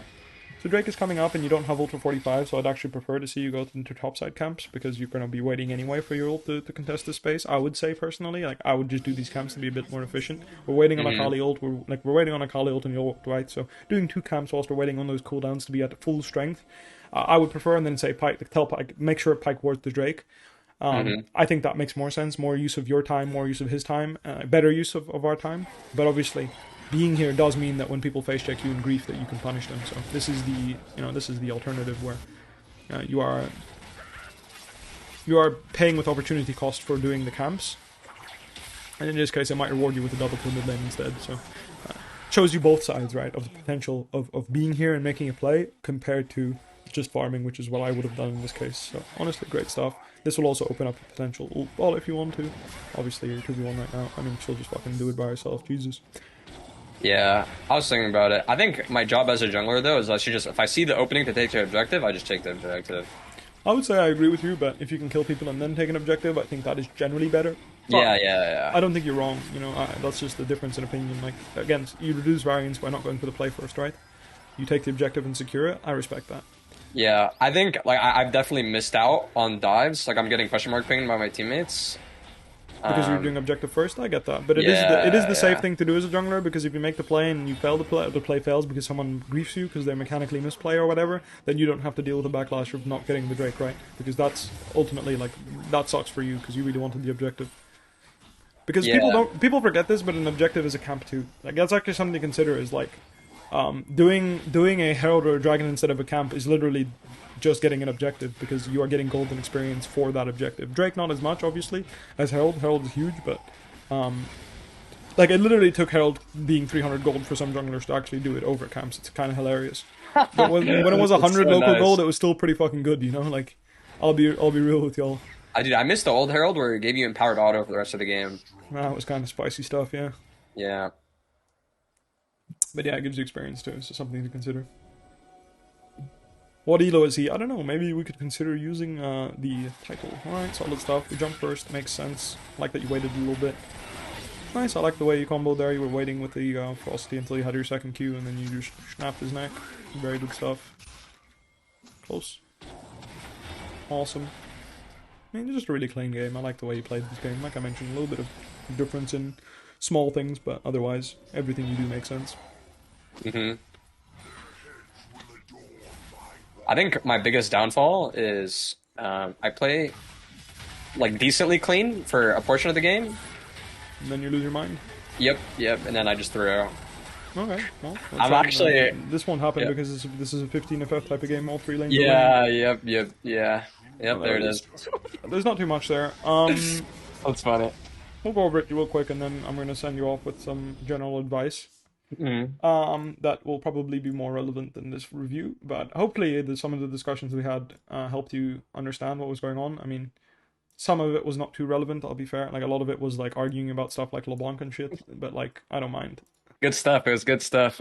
I mean, it's all about perspective, and I do want to say, like, I do think we touched on some really good topics, but we'll see what we can do. I do want to give you some actual general advice on what I think you can improve in your gameplay, but I think that's what will be able to help us. So obviously, one thing to note is, like, I actually think checking after, after basically walking after Grump into Wolves, you should check, especially, like, there's this much action top lane, so 3 camping into top can be a relevant thing. Just check, okay? Like, I want to see your camera go here and see if it's interesting. It probably isn't, but it's good that you check. Like, if Darius right now has 40% health, maybe just, leaving your bot side vulnerable and attacking Darius is the right thing to do. I'm not saying it is, I'm just saying if you check, you can know for sure, which you didn't check, so you don't know right now. You don't know if attacking him is reasonable, or it's correct thing, or whatever. So, something to know. Basically, if people trade really hard during your second camp, maybe doing your third camp in the same side gank is good if it's really free. Yeah. That's all I'm saying. Yeah, because yeah, you'll yeah. probably give up one camp to Wukong. It might be a red, it might be a Raptors, and then you'll be back because you're going to make the play insta base and cover your other side, right? Because you did three of the same camps, like three same side camps. So you're going to insta base with like double longsword and walk on the same side, and then if he did your camps, you can even go hunt him. You can actually just go find him in either his jungle or in the enemy jungle, depending if you have the info. If you don't have the info, you probably give up one camp for a kill top, which is generally, I'd say, I'd rather have a kill than a camp. Pretty much every game. Yeah. Something to consider. And then same thing here. Like I like that you're hovering here. It makes a lot of sense. Actually, like I said, this is exactly what I would do. I would never skip golems here to go get a ward because if I want to go get a ward, why don't I just waddle? Like, if the intent is to get a ward, you may as well just do this, right? Like and then go get a ward, right now. Yeah. And if you want to defend your bot lane, you have time to go do you have time to do golems and drag them down. It's not like Sivir Milio's gank setup is so insane that they're gonna lock him down and kill him, right? You can literally start running now. Like Wukong shows up right now, you can start running right now. Like at any given point, Wukong starts showing on this ward, you can start moving. Yep. And then you'll make it for the fight because their bot lane champions have no CC, so it makes total sense for me to do golems. Even though you mentioned something about warding and like not doing golems, skipping them, I don't like it at all. Yeah. Please don't skip them here. It doesn't make any sense. It was definitely my demons talking. I think the reason why the thought came into the thought popped into my head is I was looking mid and Akali was smack dab in the middle of the lane and she was like 30% HP. So I was like, Kindred might. I mean, not Kindred, Wukong. You know, as you mentioned, you know, I should look top just to consider, you know, skipping the camp and like helping him out. I thought Wukong might skip and look mid, yeah. No, I mean, I like that you're looking that you're thinking about adapting. I just think that if Akali dies to a Wukong and Anivia gang with a ward on top side, then you can just report her after the game instead. You know, like if this is a kill for them, then I don't know what the fuck is going on. Like, let's be real. Like, you know, at some point we're in gym. You know, we're gonna have to consider like people to be playing well, and we don't have to cover every little thing that can go wrong, right? And the same thing here. Like one thing, like I said, is like I'd sweep this, great, and then I'd ward here. Because I don't want to face check Wukong under any circumstances. Getting chunked can basically break the whole setup you guys have. Because if you get chunked right now by a level 4 Wukong, Wukong can actually salvage the bot lane situation and give them a push out eventually. Because he's going to push you out, and that means you're going to reconsider 3v3ing. So warding here can be really, really relevant. And if he W's into you, you will probably just completely crap on him. Oh yeah, I'd dump on him. I'd dump on his forehead there if he goes. If he W's on you, if he has W, I would say it's actually more within his favor. And then here, like you just check for the dive. If there's no dive, we're just going to recall for efficiency, right? Make sure we take a grump. We already discussed this during the game, but I think that like running to the crab here, especially if you delayed yourself a little bit to get vision, etc., right? Either you do a little ganking, like for example, like first you showed, and then you went here, swept the ward. He knows you're delaying yourself, right? So in other words, if he's like does crab and straight away waits here, drags it up here, and just does it here. If you take this path, really a good chance that you come back and don't see a grump. Yeah. And I would say that that's never worth it compared to spotting him taking your grump and then his game is literally just over. Not over, but like he's fucked, you know? Like you're going to cancel his base all the way until he ends up here, and then you're going to do, basically, then you can either go back to your grump and then straight into his raptors. Or you can wait at his raptors. But I would say usually you're just going to go back to your grump after you ruin his tempo by chasing him out completely. And like potentially killing him. And then you're going to do your grump, or you could even just like chase him out, he's out, you go to your grump straight to his raptors, because you know that you're going to be able to attack his raptors when they respawn, right? You could even do grump wolves into raptors. Depends whether you waste time on chasing him, right? The point is you can be here on his spawning raptors, and either he's going to have to give up efficiency, in other words, give up one of these two, farming one of these camps and resetting them to defend the raptors, or he's playing for resetting the other camps and you just yoink his camp. So that's why I really like checking grump in case those greedy mother fluffers try to take my grump. Because I'm not allowing that. Obviously, Akali should never take the egg here, in my opinion, because, well, that's just better 1v1 in this situation. But Wukong gets really greedy, tries to get the kill, and obviously you punish correctly. And then, like I mentioned, the donation of the year. The donation of the year. There's nothing better as a Rengar player when you get that bone tooth necklace stack without even trying. Lovely stuff, and like I mentioned in game. Do you pay attention to bone tooth necklace stacks? Because I never do. Like unless it's like 30 minutes in the game and I'm turbo fed and I'm like, I should probably kill this guy. It's 9%. It's 9% bonus AD, so I think it's bonus, not even total. So I would say I don't pay attention to it, but like I do. I keep track of it. I don't actually. It doesn't change my decision making, except if it's really late in the game. But what I'm saying is getting it for free is always nice.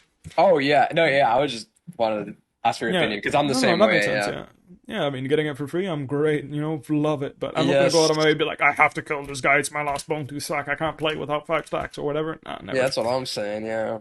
Anyway, lovely stuff. Your first instinct is to go back to farming, which is great, but you break the initial idea because you and Pyke see a play on this bot lane because their wave is bad, and I love that. Hmm. Exactly what it should be. You should look to farm first, and then when you realize, oh, there's something better than farming, we go ahead and make the play, and then we do it. And then I mentioned here, like, basically you go up here, you get the assist, great. You don't, you just recall in this bush right now, and you get the opportunity to do what I mentioned, right? Since this wave, if we go back and check, I'm just going to look at top lane wave. It is frozen, but it's like, I would say my, mildly expert opinion, this is eventually going, I mean, this actually is a hard freeze, never mind.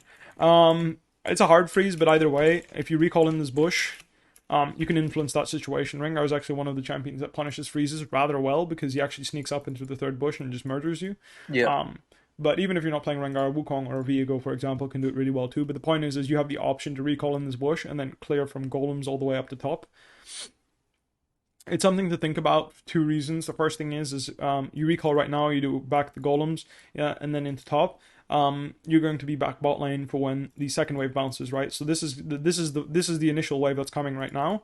On this wave, you're going to be able to break off an attack. Well, not. It's basically at 0-5 it'll spawn. On that wave, you can do golems raptors into bot gank again if it looks lucrative.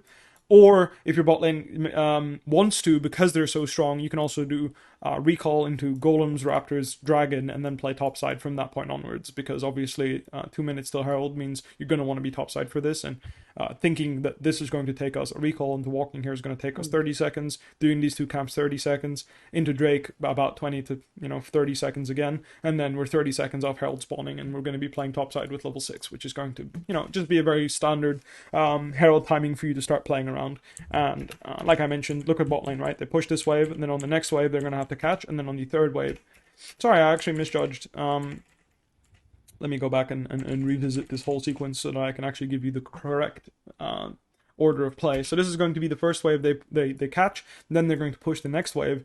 They're going to be walking back the lane on the third wave afterwards, and then the next wave, so at 6:35 is going to be the neutral wave that they can contest, and then you can actually play around this neutral wave. So that plays into you because at let's say 6:20 you're going to be doing golems roughly, and then 6:35 you're going to be doing raptors, or maybe a little faster or slower, you get the point. Roughly around this point, I'd say maybe you're even a bit slower actually. Maybe you start the golems at like 6:30 more like, and then you're going to be doing raptors 6:45, and then you're in river basically at 7 minutes, and that is when their next wave comes, basically when they start playing around this wave, right? Because it takes 20 seconds for the wave. So you're going to be in the river at the same time this wave hits neutral, and you can play the game. Yeah, awesome sauce. Let's see if that's true. 6:35. Yeah, pretty much exactly the same thing, except you didn't recall, you just walked. So maybe a little bit later, maybe a little bit sooner. Either way, I would say you're probably a bit later. Actually, I guess my math were off. My bad. It's a long day. I've been up a long day. You're going to be here roughly the same time doing the same thing, but this is going to have 2 long swords in your inventory. So something to consider. You will be a bit slower though. But one thing to note, and this is something that I've noticed that you don't really do, a lot of high elo junglers will actually tell people to ward shit for them to cover the fact that they're not there. So what you can do, for example, here is if you still want to recall and spend the 700 gold or the 1100 gold after these 2 camps, you can tell your Pyke to ward or tell your mid laner to ward or whoever to ward it. Does that make sense? Yeah, I like sparingly do that. Yeah. It's good that you can do it because, like, instead of you taking the risk to go do this Drake, you can just tell someone ward it, I'm recalling, they're on it. You can play accordingly, right? Something to consider instead of flipping, because honestly I hate this Drake. I think you doing it with 1100 gold in your pocket, like literally you have the same amount of power that you've spent in your pocket right now. You are half as strong as you should be. Right, you're half as strong as you should be. You're 1 camp off level 6, so obviously for Rengar, being 6 or not is not a huge spike, but it's still 600 gold worth of stats, 600 gold worth of this crap, and some of HP, right? That's how much value you get for leveling up. If you didn't know, it's 600 gold per level. So you're 1 camp off getting 600 gold income, just by existing and hitting 6, and then you haven't spent your 1100 gold, which is obviously half of your net worth, right? Pretty much half of your net worth, at least, because you have to spend the first 450 on something that helps you clear the jungle, so it's no combat strength. So literally half of your net worth in terms of, almost half of your net worth in terms of strength, 1100 out of your 2700 gold that you started with 26 that you're at that point, is not spent, which means Wukong that has base and running straight to Drake potentially could screw you over. So something to think about. Either way, like I mentioned, this adaptation is fine. Now you're going to hit 7 and then look for the play. I like that. But like I said, I would never look for this play. If you press tab, no ghost, no ignite. The guy can't stack his passive due to the nature of the matchup. Now, this is something to consider, right? But the nature of the matchup is if Darius is slow pushing, Gwen can't stack her passive, so she can never chip away at Darius's HP. So you ganking here, it's a full health Darius. You're trying to fucking, you're trying to mow down this 100% health Darius with a no ult, no ignite Gwen that can't even stack her Q. It's a real challenge, I would say, to kill this guy if I'm not mistaken, right? So I would never go for this. I would be dragging it to the wolves, and I would really try to just wait until she has her tools, and then I can come back topside if I need to. I actually see that you have is that a third-party program that tells you what her ult CD is? That's useful. Yeah, it's Broken. That shit's useful. Anyway, it ends up in this situation where it's just not very comfortable. Like you end up, seeing Wukong, which worst case scenario, you end up in a 2v2, so you're just gonna have to pop ult and leg it, or flash over the wall, which we don't want to do, so popping ult and legging it makes sense. And then you end up in this whole fucking tussle where you end up losing your flash because Sivir's, I don't know, fucking sightseeing mid lane or some shit. I really don't know what she's doing here, but it ends up being pretty uncomfortable. I would say, like, with your stacks here and having 10 seconds, you can't just walk. You can just walk here, and if Wukong goes on you, I feel like if you hold your bola, you can just bola him, and if it connects, he can't continue because you're just going to root him and get the movement speed. But again, it doesn't really matter. It ended up being fine. Good that you call off the play. Happy that this is you remember the Wukong where you were oinking around in this bush and ended up like getting fucked with the rest of your team. Better to say, rather drop one guy and not have to worry about it, and then reassess if the guy could make a play. Then we all jump in and get triple killed, and then oh well, fuck, our game's over, or like suddenly the game looks much harder to play, right? Yep. Awesome. Do golems in the base make sense? You're waiting on your ult anyway. It doesn't make sense to skip golems whilst you're waiting on your ult CD. Use your ult, get the info on Wukong. Wukong completely loses his mind, and Sivir does too. So you just come and collect because a Rengar special. Nom, lovely. Solid stuff, good mechanics.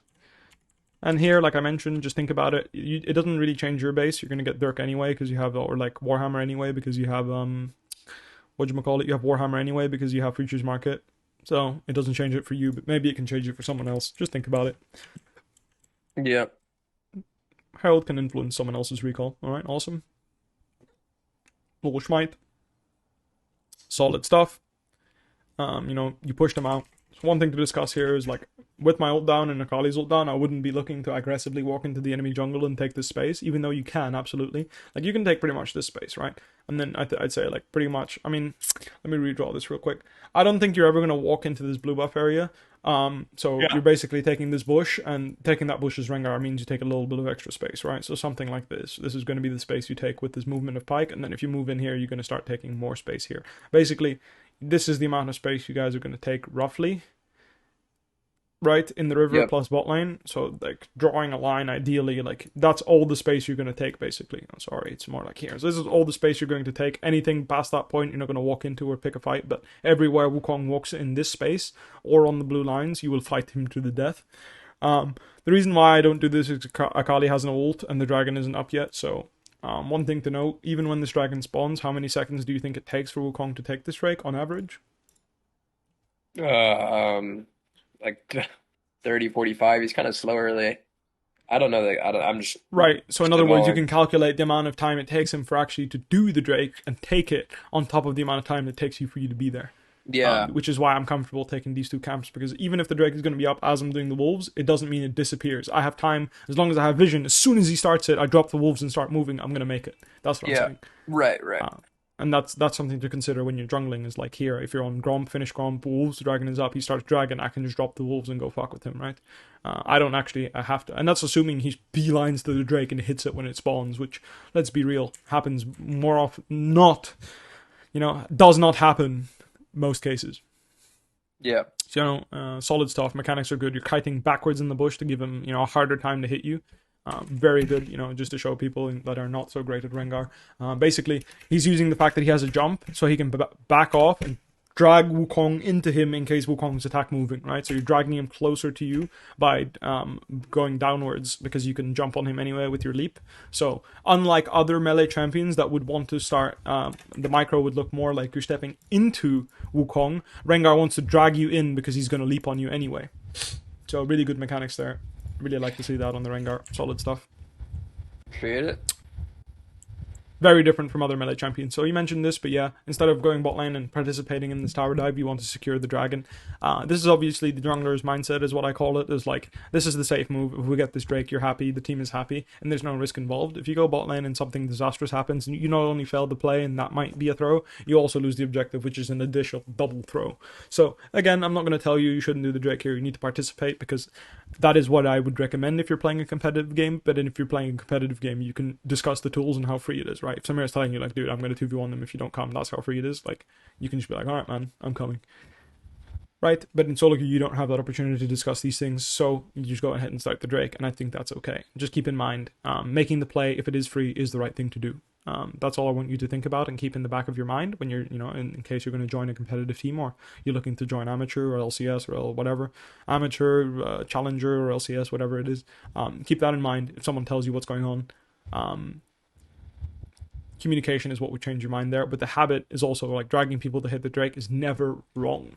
So you full clear in the top, you don't have anything to base for, it makes a lot of sense. You do the Gromp, you follow with your Pike, make a really good play. Again, I like the mechanics here. We waited until our second Q came up, we didn't waste our W, so we can use it in case we need to reply. Second Q is up, we finish our burst combo and murder him. Cancel this guy's base, really good. Cancel it again. A little bit sketchy on the tower damage, but obviously I thought it was one auto. Like, one auto now, but it's actually two. Never mind. Honestly, also, no, I think it was going. Stuff. Yeah, go ahead.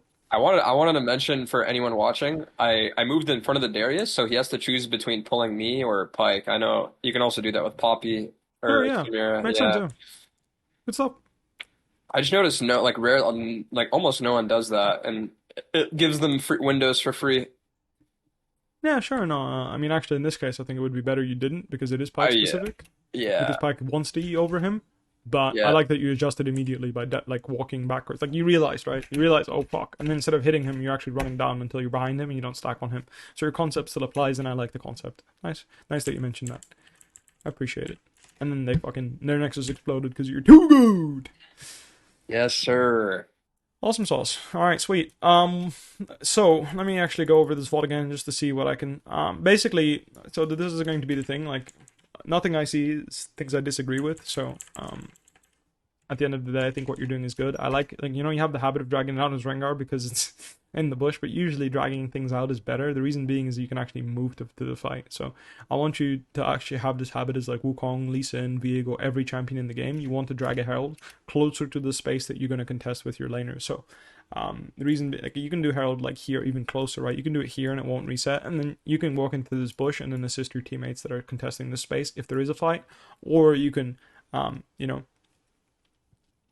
you can respond better, basically, if you kite to where what you want to do. So you can do the Herald, like, closer to heal if you want to run away. So, like, if you're sneaking this and you're not doing this assuming you're going to fight to the death with the enemy jungler, you would do it here so that you can flash over the wall or dash over the wall depending on your champion.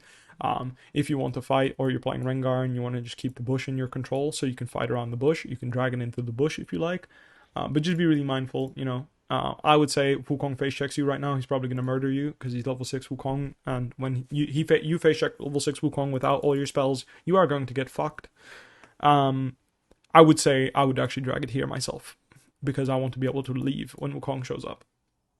Yeah. Doing it here does make it faster, I'm aware, but it runs the risk of the Wukong coming in and ending my Nexus. Which he absolutely can right now, because even though your Akali moves first, Darius, like, he can just, like, basically what he can do is he can come in, full combo you, and then spin his ult out, like Beyblade on the way back, like Beyblade out into the top side towards Darius, and then you're chunked, and if you want to keep the Herald aggro, that'll be quite spicy, and then, maybe Anivia has the ability to catch up to Akali, and it'll be an actual fight, but then it's advantage for them, because Wukong just chunked your ass and Beybladed all over your screen, and then suddenly it doesn't look so free anymore, so something to consider. That's why I would do it here, so I can leave and not get chunked by him.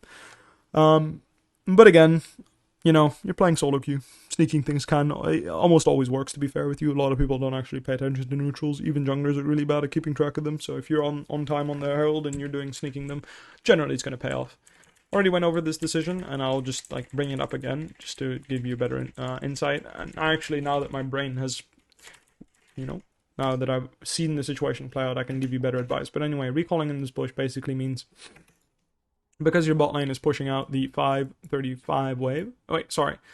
So let me actually look at it. Yeah, the 535 wave is the one they push out. The 605 wave that will not be here, if I'm not mistaken.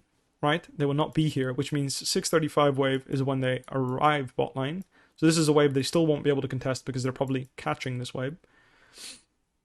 Right? Yep. So they push this wave. This wave is the first one they catch, and this would be the first wave that would be neutral.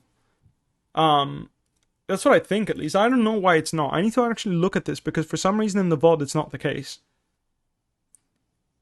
Because they push this wave, and the 605 wave comes now. Right? Which is the wave they shouldn't be able to catch. I mean, Samira does go for a plate here, which does attack her tempo, which is... Oh, that's why.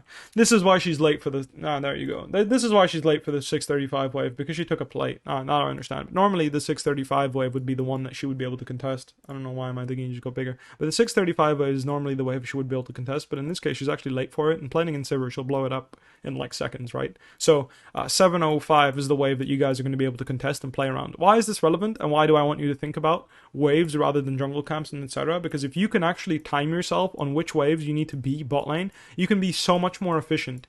One of the differences between me and other LEC junglers is I would be really efficient. And why would I be really efficient? Is because I would tell my laners which wave I'll be there and which wave I will not be there. So that helps my teammates time their decisions and play their video game just in a better and more consistent way. So what I want you to do, if you can, and this is my general advice, and I guarantee will help you climb and it will help you play better if you do play Champions Queue, etc., is if you start communicating on which wave you will be from the Nexus, right? So if you need to be there, if you know that 705 is going to be the wave that spawns and they'll be able to contest, you know that around 725, when that wave starts to come, is when you need to being in the area. Make sense? Yeah. So from 645 right now, you've got 40 seconds until you need to be here. How you do it, up to you. I just want you to start thinking this way, and this will help you create more control over your decisions towards your teammates. Does that make sense? Yeah. Because if you know right now that, based on the tempo right now, even right now, you look at the screen, you walked into the river, if you realize right now, oh fuck, I can't do this Drake because like Samira's going to be late on the 635 wave, and even if she's not late, the fact that like Sivir will get the touch at first means that 705 will be the first wave that she'll be able to start touching and contesting, right? That means that I need to be there when the 705 arrives there, which is usually plus 25, I would say. So starting around 730 is when bot lane's going to... if there's anything spicy happening, it will start at this time. Before this, Sivir has no incentive to hit the tower and threaten Samira, right? So this is the first timing that it makes sense for you to be bot lane. And if we actually look at Samira's, the way Samira's playing... I mean, again, actually, Sivir just backs off here, which is strange to me. I think Sivir could maybe not. Maybe I'm crazy. I mean, sure. I think it still is relevant, right? Let me see. Actually, honestly, I'm off. I don't know why I'm off. Why am I off? Like, why can Sivir not blow up this wave? I don't know. I don't know why Sivir can't one-shot this wave. Is it the threat of you ganking her too much? Is it this Pyke just solo killed him? I actually don't know. I don't know. I feel like if Sivir is good at the game, she would slow push this wave and fast push that wave. Am I wrong? What do you think? She would slow push this wave into fast push this wave if she's good at the game. I guess she just wants to play safe. Again, in the matchup, they've just been skirmish at every point if they're ever up in the wave. I mean, sure. I just think that would be the best thing to do with Sivir. Yeah. But since she only pushes one wave and crashes it and then doesn't contest the next, it just means that Samira gets to contest the wave that she shouldn't be allowed to contest when she's delayed in tempo. Either way, it doesn't really matter. She delayed her base by taking a plate, which is why she can't be in time for that wave, which is why Sivir can do the slow push and the fast push there. Because, well, it's Sivir specific, because she also at level 5 one-shots the wave, right? That's why, like, she can do this. It is a Sivir thing. Not every AD carry can blow up a wave. Anyway, we already discussed this, but same thing, right? Like, basically, looking at the situation, let's apply this to top lane right now, right? So, Gwen just solo kill top lane, and we're on top side right now, and she decides to take this wave. So 805, the next wave will spawn, and let's say it takes 30 seconds for this wave to arrive, right? Yep. when is the next wave that realistically you're going to make a play on, assuming that Gwen cannot interact with Darius when Darius is slow pushing on her, which he is because the wave is bouncing after he died, right? Yeah. What do Would you it think? be? So you're saying which would be the play where in that I can make a play on When is Darius? the first wave that you can actually interact with Darius favorably? Is it 9 minute wave? Yeah, probably. Yeah, it'll take it. It'll at Yeah. least take another wave, right? So this wave, you're never going to do anything, right? He's slow pushing it. He has all the control over the wave. He's slow pushing a big wave. The 9 minute wave that comes now is probably the first wave because now the wave is going to be on your side of or Gwen's side of the lane, right? Because that's the third wave, right? So here's the first wave. Darius is first, right? This is the second wave that spawned. Yeah. So if we look at that, she crashes here, right? She crashes, takes this wave. This is the first wave that came out of base at 8:05.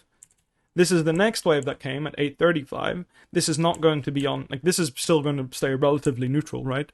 And then now the third wave after 9:05 is when this slope, like, this will start becoming a way too big wave on Darius' side, and you can actually start attacking him. And what I'm saying is you can consider attacking his slow push and, like, protect Gwen on the freeze. And then Yeah. obviously the next thing is like, is it actually still interesting for me to attack that? Because now we agreed at 9:05 that wave, right? The 9:05 wave from Nexus, in other words, it arrives at 9:30 or so. This is the wave that you would attack him on, right? Yeah. What I'm saying is it still interesting considering Gwen's ult isn't up yet? That's something to consider and think about. But if you think about waves like this, you'll be able to, like I mentioned, just be able to control and attack other lanes more consistently, I think. Oh, for sure. And you'll also be able to time your pathing, and instead of having to worry like, am I being too greedy, am I not farming enough, like you'll be very clear in for everyone, and any skilled player will be able to play around the waves like that as long as you can communicate these things. Yeah. But I'd say like that is the number one thing if you want to work on consistency and obviously improving your like basically if you play around waves, you can never go wrong as a jungler because like I said, like you can misplay the situation, but you can't be wrong in saying like this is the wave where something should be happening and this isn't the wave where something should be happening. Like if you guys are fighting on this wave, then you're fighting for the sake of fighting, not because it makes sense for your matchup. You're just doing it because either enemy walked in and is baiting you into a losing fight, like is baiting you into a winning fight for you and you're getting ganked by the jungler, or he's bad, or the opposite is like you're getting baited into a losing fight because you don't know the matchup and you're getting crapped on, right? So my point is in a losing matchup, let's put it this way, in a losing matchup, would you agree that just because your matchup is losing, that doesn't mean you can't touch creeps, right? Most matchups you can still touch creeps level 1, level 2, etc., right? Yeah. And the point is, what I'm saying is you have to interact proactively with a wave when it is going to be, it's about to be in a bad wave state, right? So in other words, it's getting frozen, right? So you have a big slow push and it's about to freeze, or they have a big slow push on you and you're getting threatened to be dove. These are the two times you have to take action. Would you agree? Yeah. And this is, as a jungler, what you want to start recognizing as a pattern to improve your consistency, right? So in matchups where you need to cover someone from a tower dive, or when they have a slow push that you can profit proactively on tower diving the opponent, or counter ganking, or just a general gank if there's just good laning fit. Like, for example, your bot lane gets a really good trade, it's good for you to proactively look for this gank. So, again, you play pretty well. Honestly, the games you played, like, this game you played really well. So, hard for me to give you real, like, super big game changing or advice or anything like that. I think if you keep this type of style up, you'll be back in Challenger in no time. Yes, sir. So don't worry about that. And then, like I said, if you're someone that like if you struggle with mid game, start playing around waves. Like, this is the best advice I can give you if your mid game sucks. Is just tell your team like, I'm gonna be on this wave and looking for a play, either mid, top, or bot, up to you. But the point is if you guys align on which waves you're contesting mid lane and which waves you're fighting, then your AD carry support, your mid laner will also be able to judge like, oh, he's not coming on this wave, so I'm gonna not pick a fight. If they're smart and they're good at the game, they won't. If they're bad and they just fist fight, even though you told them you're not gonna be there, that's not on you. Yeah. Make sense? So you Valid. really focus on the mid waves and like you ping and like basically you tell your team like right now, right? You're in a mid game scenario, and you want to clear your jungle when you got your ult up, right? So what I'm saying is like, we're looking at the minimap right now and we're going to our 2 top camps. We know right now that we can make it to this top lane, right? Yeah. the one that's coming here, like you can literally tell your team like on my way on this wave, right? You can ping on my way, like this is the wave you're going to look top proactively because you know you can do all 3 camps and then make it to that wave. You're not coming on this wave. Agreed? Yeah, like yeah. So in other Yeah. words, you let your team know this is the wave I'm actually coming, and what I'm saying is this will help your mid game too. Like this is right now a situation where it's 14 minutes, but the point is like you can be on this wave, but you're not going to be on this wave because you want to farm. You can also be on this wave if you decide like if no one else is on this wave, right? So my point is you can help your decision making, and consistency by instead of looking at what's happening here and here and here, by looking here at your own nexus and deciding which wave you're going to be on, and that's a really good way of communicating. I'm picking up what you're putting down.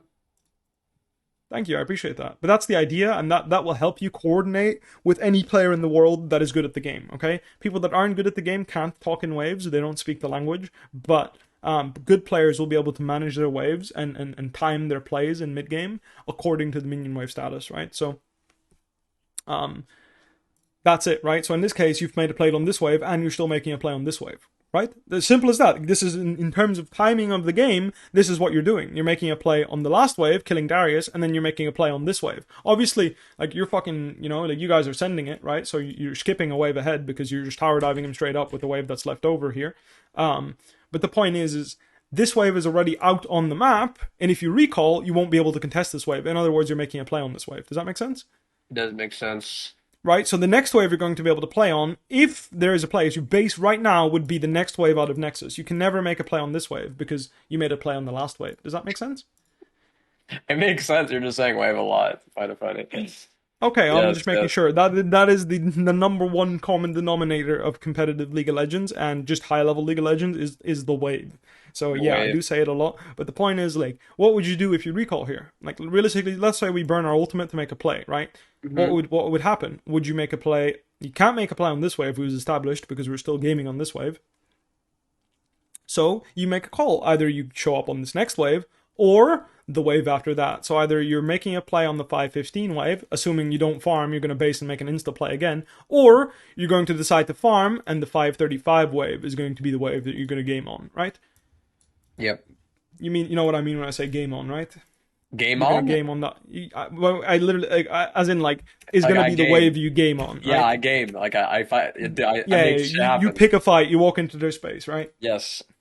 What I'm saying is, you walk in, you do something with your support. So in other words, most likely right now, if you base the 1505 isn't going to happen. Actually, never mind. You're going to do the herald because you just killed someone. So never mind. Yep. So you're going to do the herald and base, and then you're probably either going to 535 this wave after doing herald and basing. You're going to walk with this wave and go fist fight somewhere, or you're going to say no to this wave, and the 1605 wave is the wave you're going to proactively look for a fight. What I'm saying is this helps your teammates make a decision on whether they should fight or not fight, because chunking people and baiting people and like poking people doesn't happen anymore at this stage of the game, right? It's literally you see a champion, you fucking kill him, or you run away, right? Yes. So in other words, what I'm saying is this 1535 wave, we would both agree we're done chunking and poking. Our teammates, like, everyone clenches up, you know, all the laners clench their butt cheeks and they just try not to die until you come up on the map. This is what we call playing for the jungler. Right? Is when you say 1535 wave, I'm farming, everyone and their mother says, Sounds good. Sirens go off and they're like, hell no, you know, like no fights, nothing, nada, just farming, AFK, waiting. And when you say 1605, I'm coming, everyone goes ding, ding, ding, exclamation marks everywhere. We're fist fighting. Yes. Every fight we can take, we go pick it. When Rengar's Yes. on our side, okay? Just to be relevant here.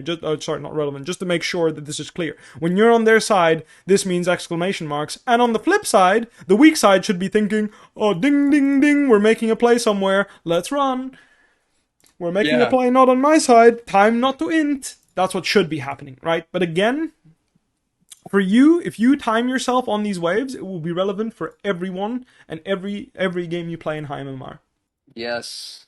Awesome. And again, Agreed. you determine. That's the thing. The difference. So when people say like, "I learned how to play around the jungler," basically it means they stopped being noobs and they started understanding that when the jungler makes a play, they're the jungler's bitch, right? So you're the jungler's bitch in every single way of looking at it, Because Yeah. when he's on your side, you go in for him because he's coming to gank with you. And when you're on the opposite side, you don't do anything because the king is not coming, right? The jungler is the king. He's not coming, I'm not doing anything. He's coming, time to fist fight. That's the idea. And by the way, I don't know why, but Rengar is just OP in both top lane and jungle for some reason. Do you agree? Because like Um, his win rate is insane in solo okay, queue, which is it I usually think isn't. I think Rengar is one of those champions where he exploits like ignorance. So like whether it be like the jump range, because so many times like there's a minion that's in jump range, and because of that they're like dead, but they don't know that and they're still walking up, and I can just collect a free kill. And yeah, like similar to Evelyn, I think like Evelyn will have high win rates because like she might not be like super OP, but because people would just like like No, I unknowingly agree. disrespect her, just yeah. I agree with you. I'm just saying, like the fact that he has a higher win rate top lane than jungle, which the top lane he doesn't do this, usually just indicates that he's OP right now. Wait, what happens if you filter it? You So filter it like for top lane, he wins more. He's I know 53. I meant like the elo go to GM top.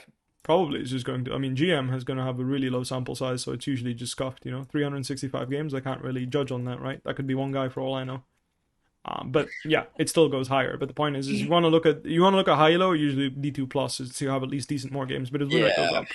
He actually starts winning more in higher Yes. elo, which means champion proficiency makes the champion better. Usually, if your win rate goes up by rank, it means the better you get at a champion, the better. Like relative to the elo, like in platinum, if a champ has higher win rate, you don't need to be that good at the champion to win. But the higher you go, the win rate goes up. Means you need to be more. Like usually, it means more skill on the champion rewards you more. Yeah. Is what I'm saying. So being Yep. average on a champion, like you would see his win rate decline basically from platinum going to D2 if being good at him didn't help, because only players that are good at such champion are usually going to play them in this MMR. Like D2 players don't play champions that are shit. They're shit at, sorry. Usually Yep. they're not consistently is what I'm saying. All right, not like 100 games or whatever.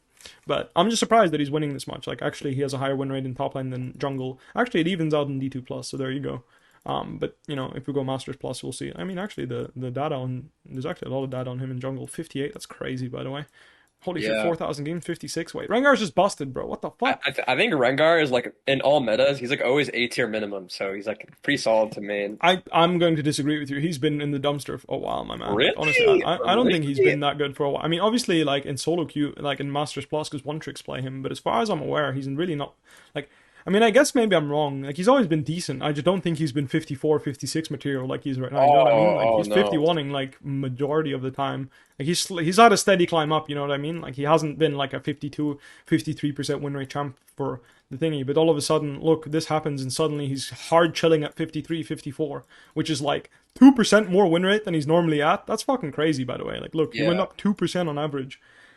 I think for a couple like during the Wukong meta, the only thing that was like super good against Rengar was Wukong, so you could just ban it and That's pick true, yeah. Rengar is That's like true, yeah. really solid. But yeah, anyway, like I said, Anyways, I'd say the wave mentality is definitely something that I want you to employ if you want to bring some consistency to your mid game. Since you mentioned that was your biggest issue, you lose your mind because you lose track of the game. I guess. I mean, I don't know.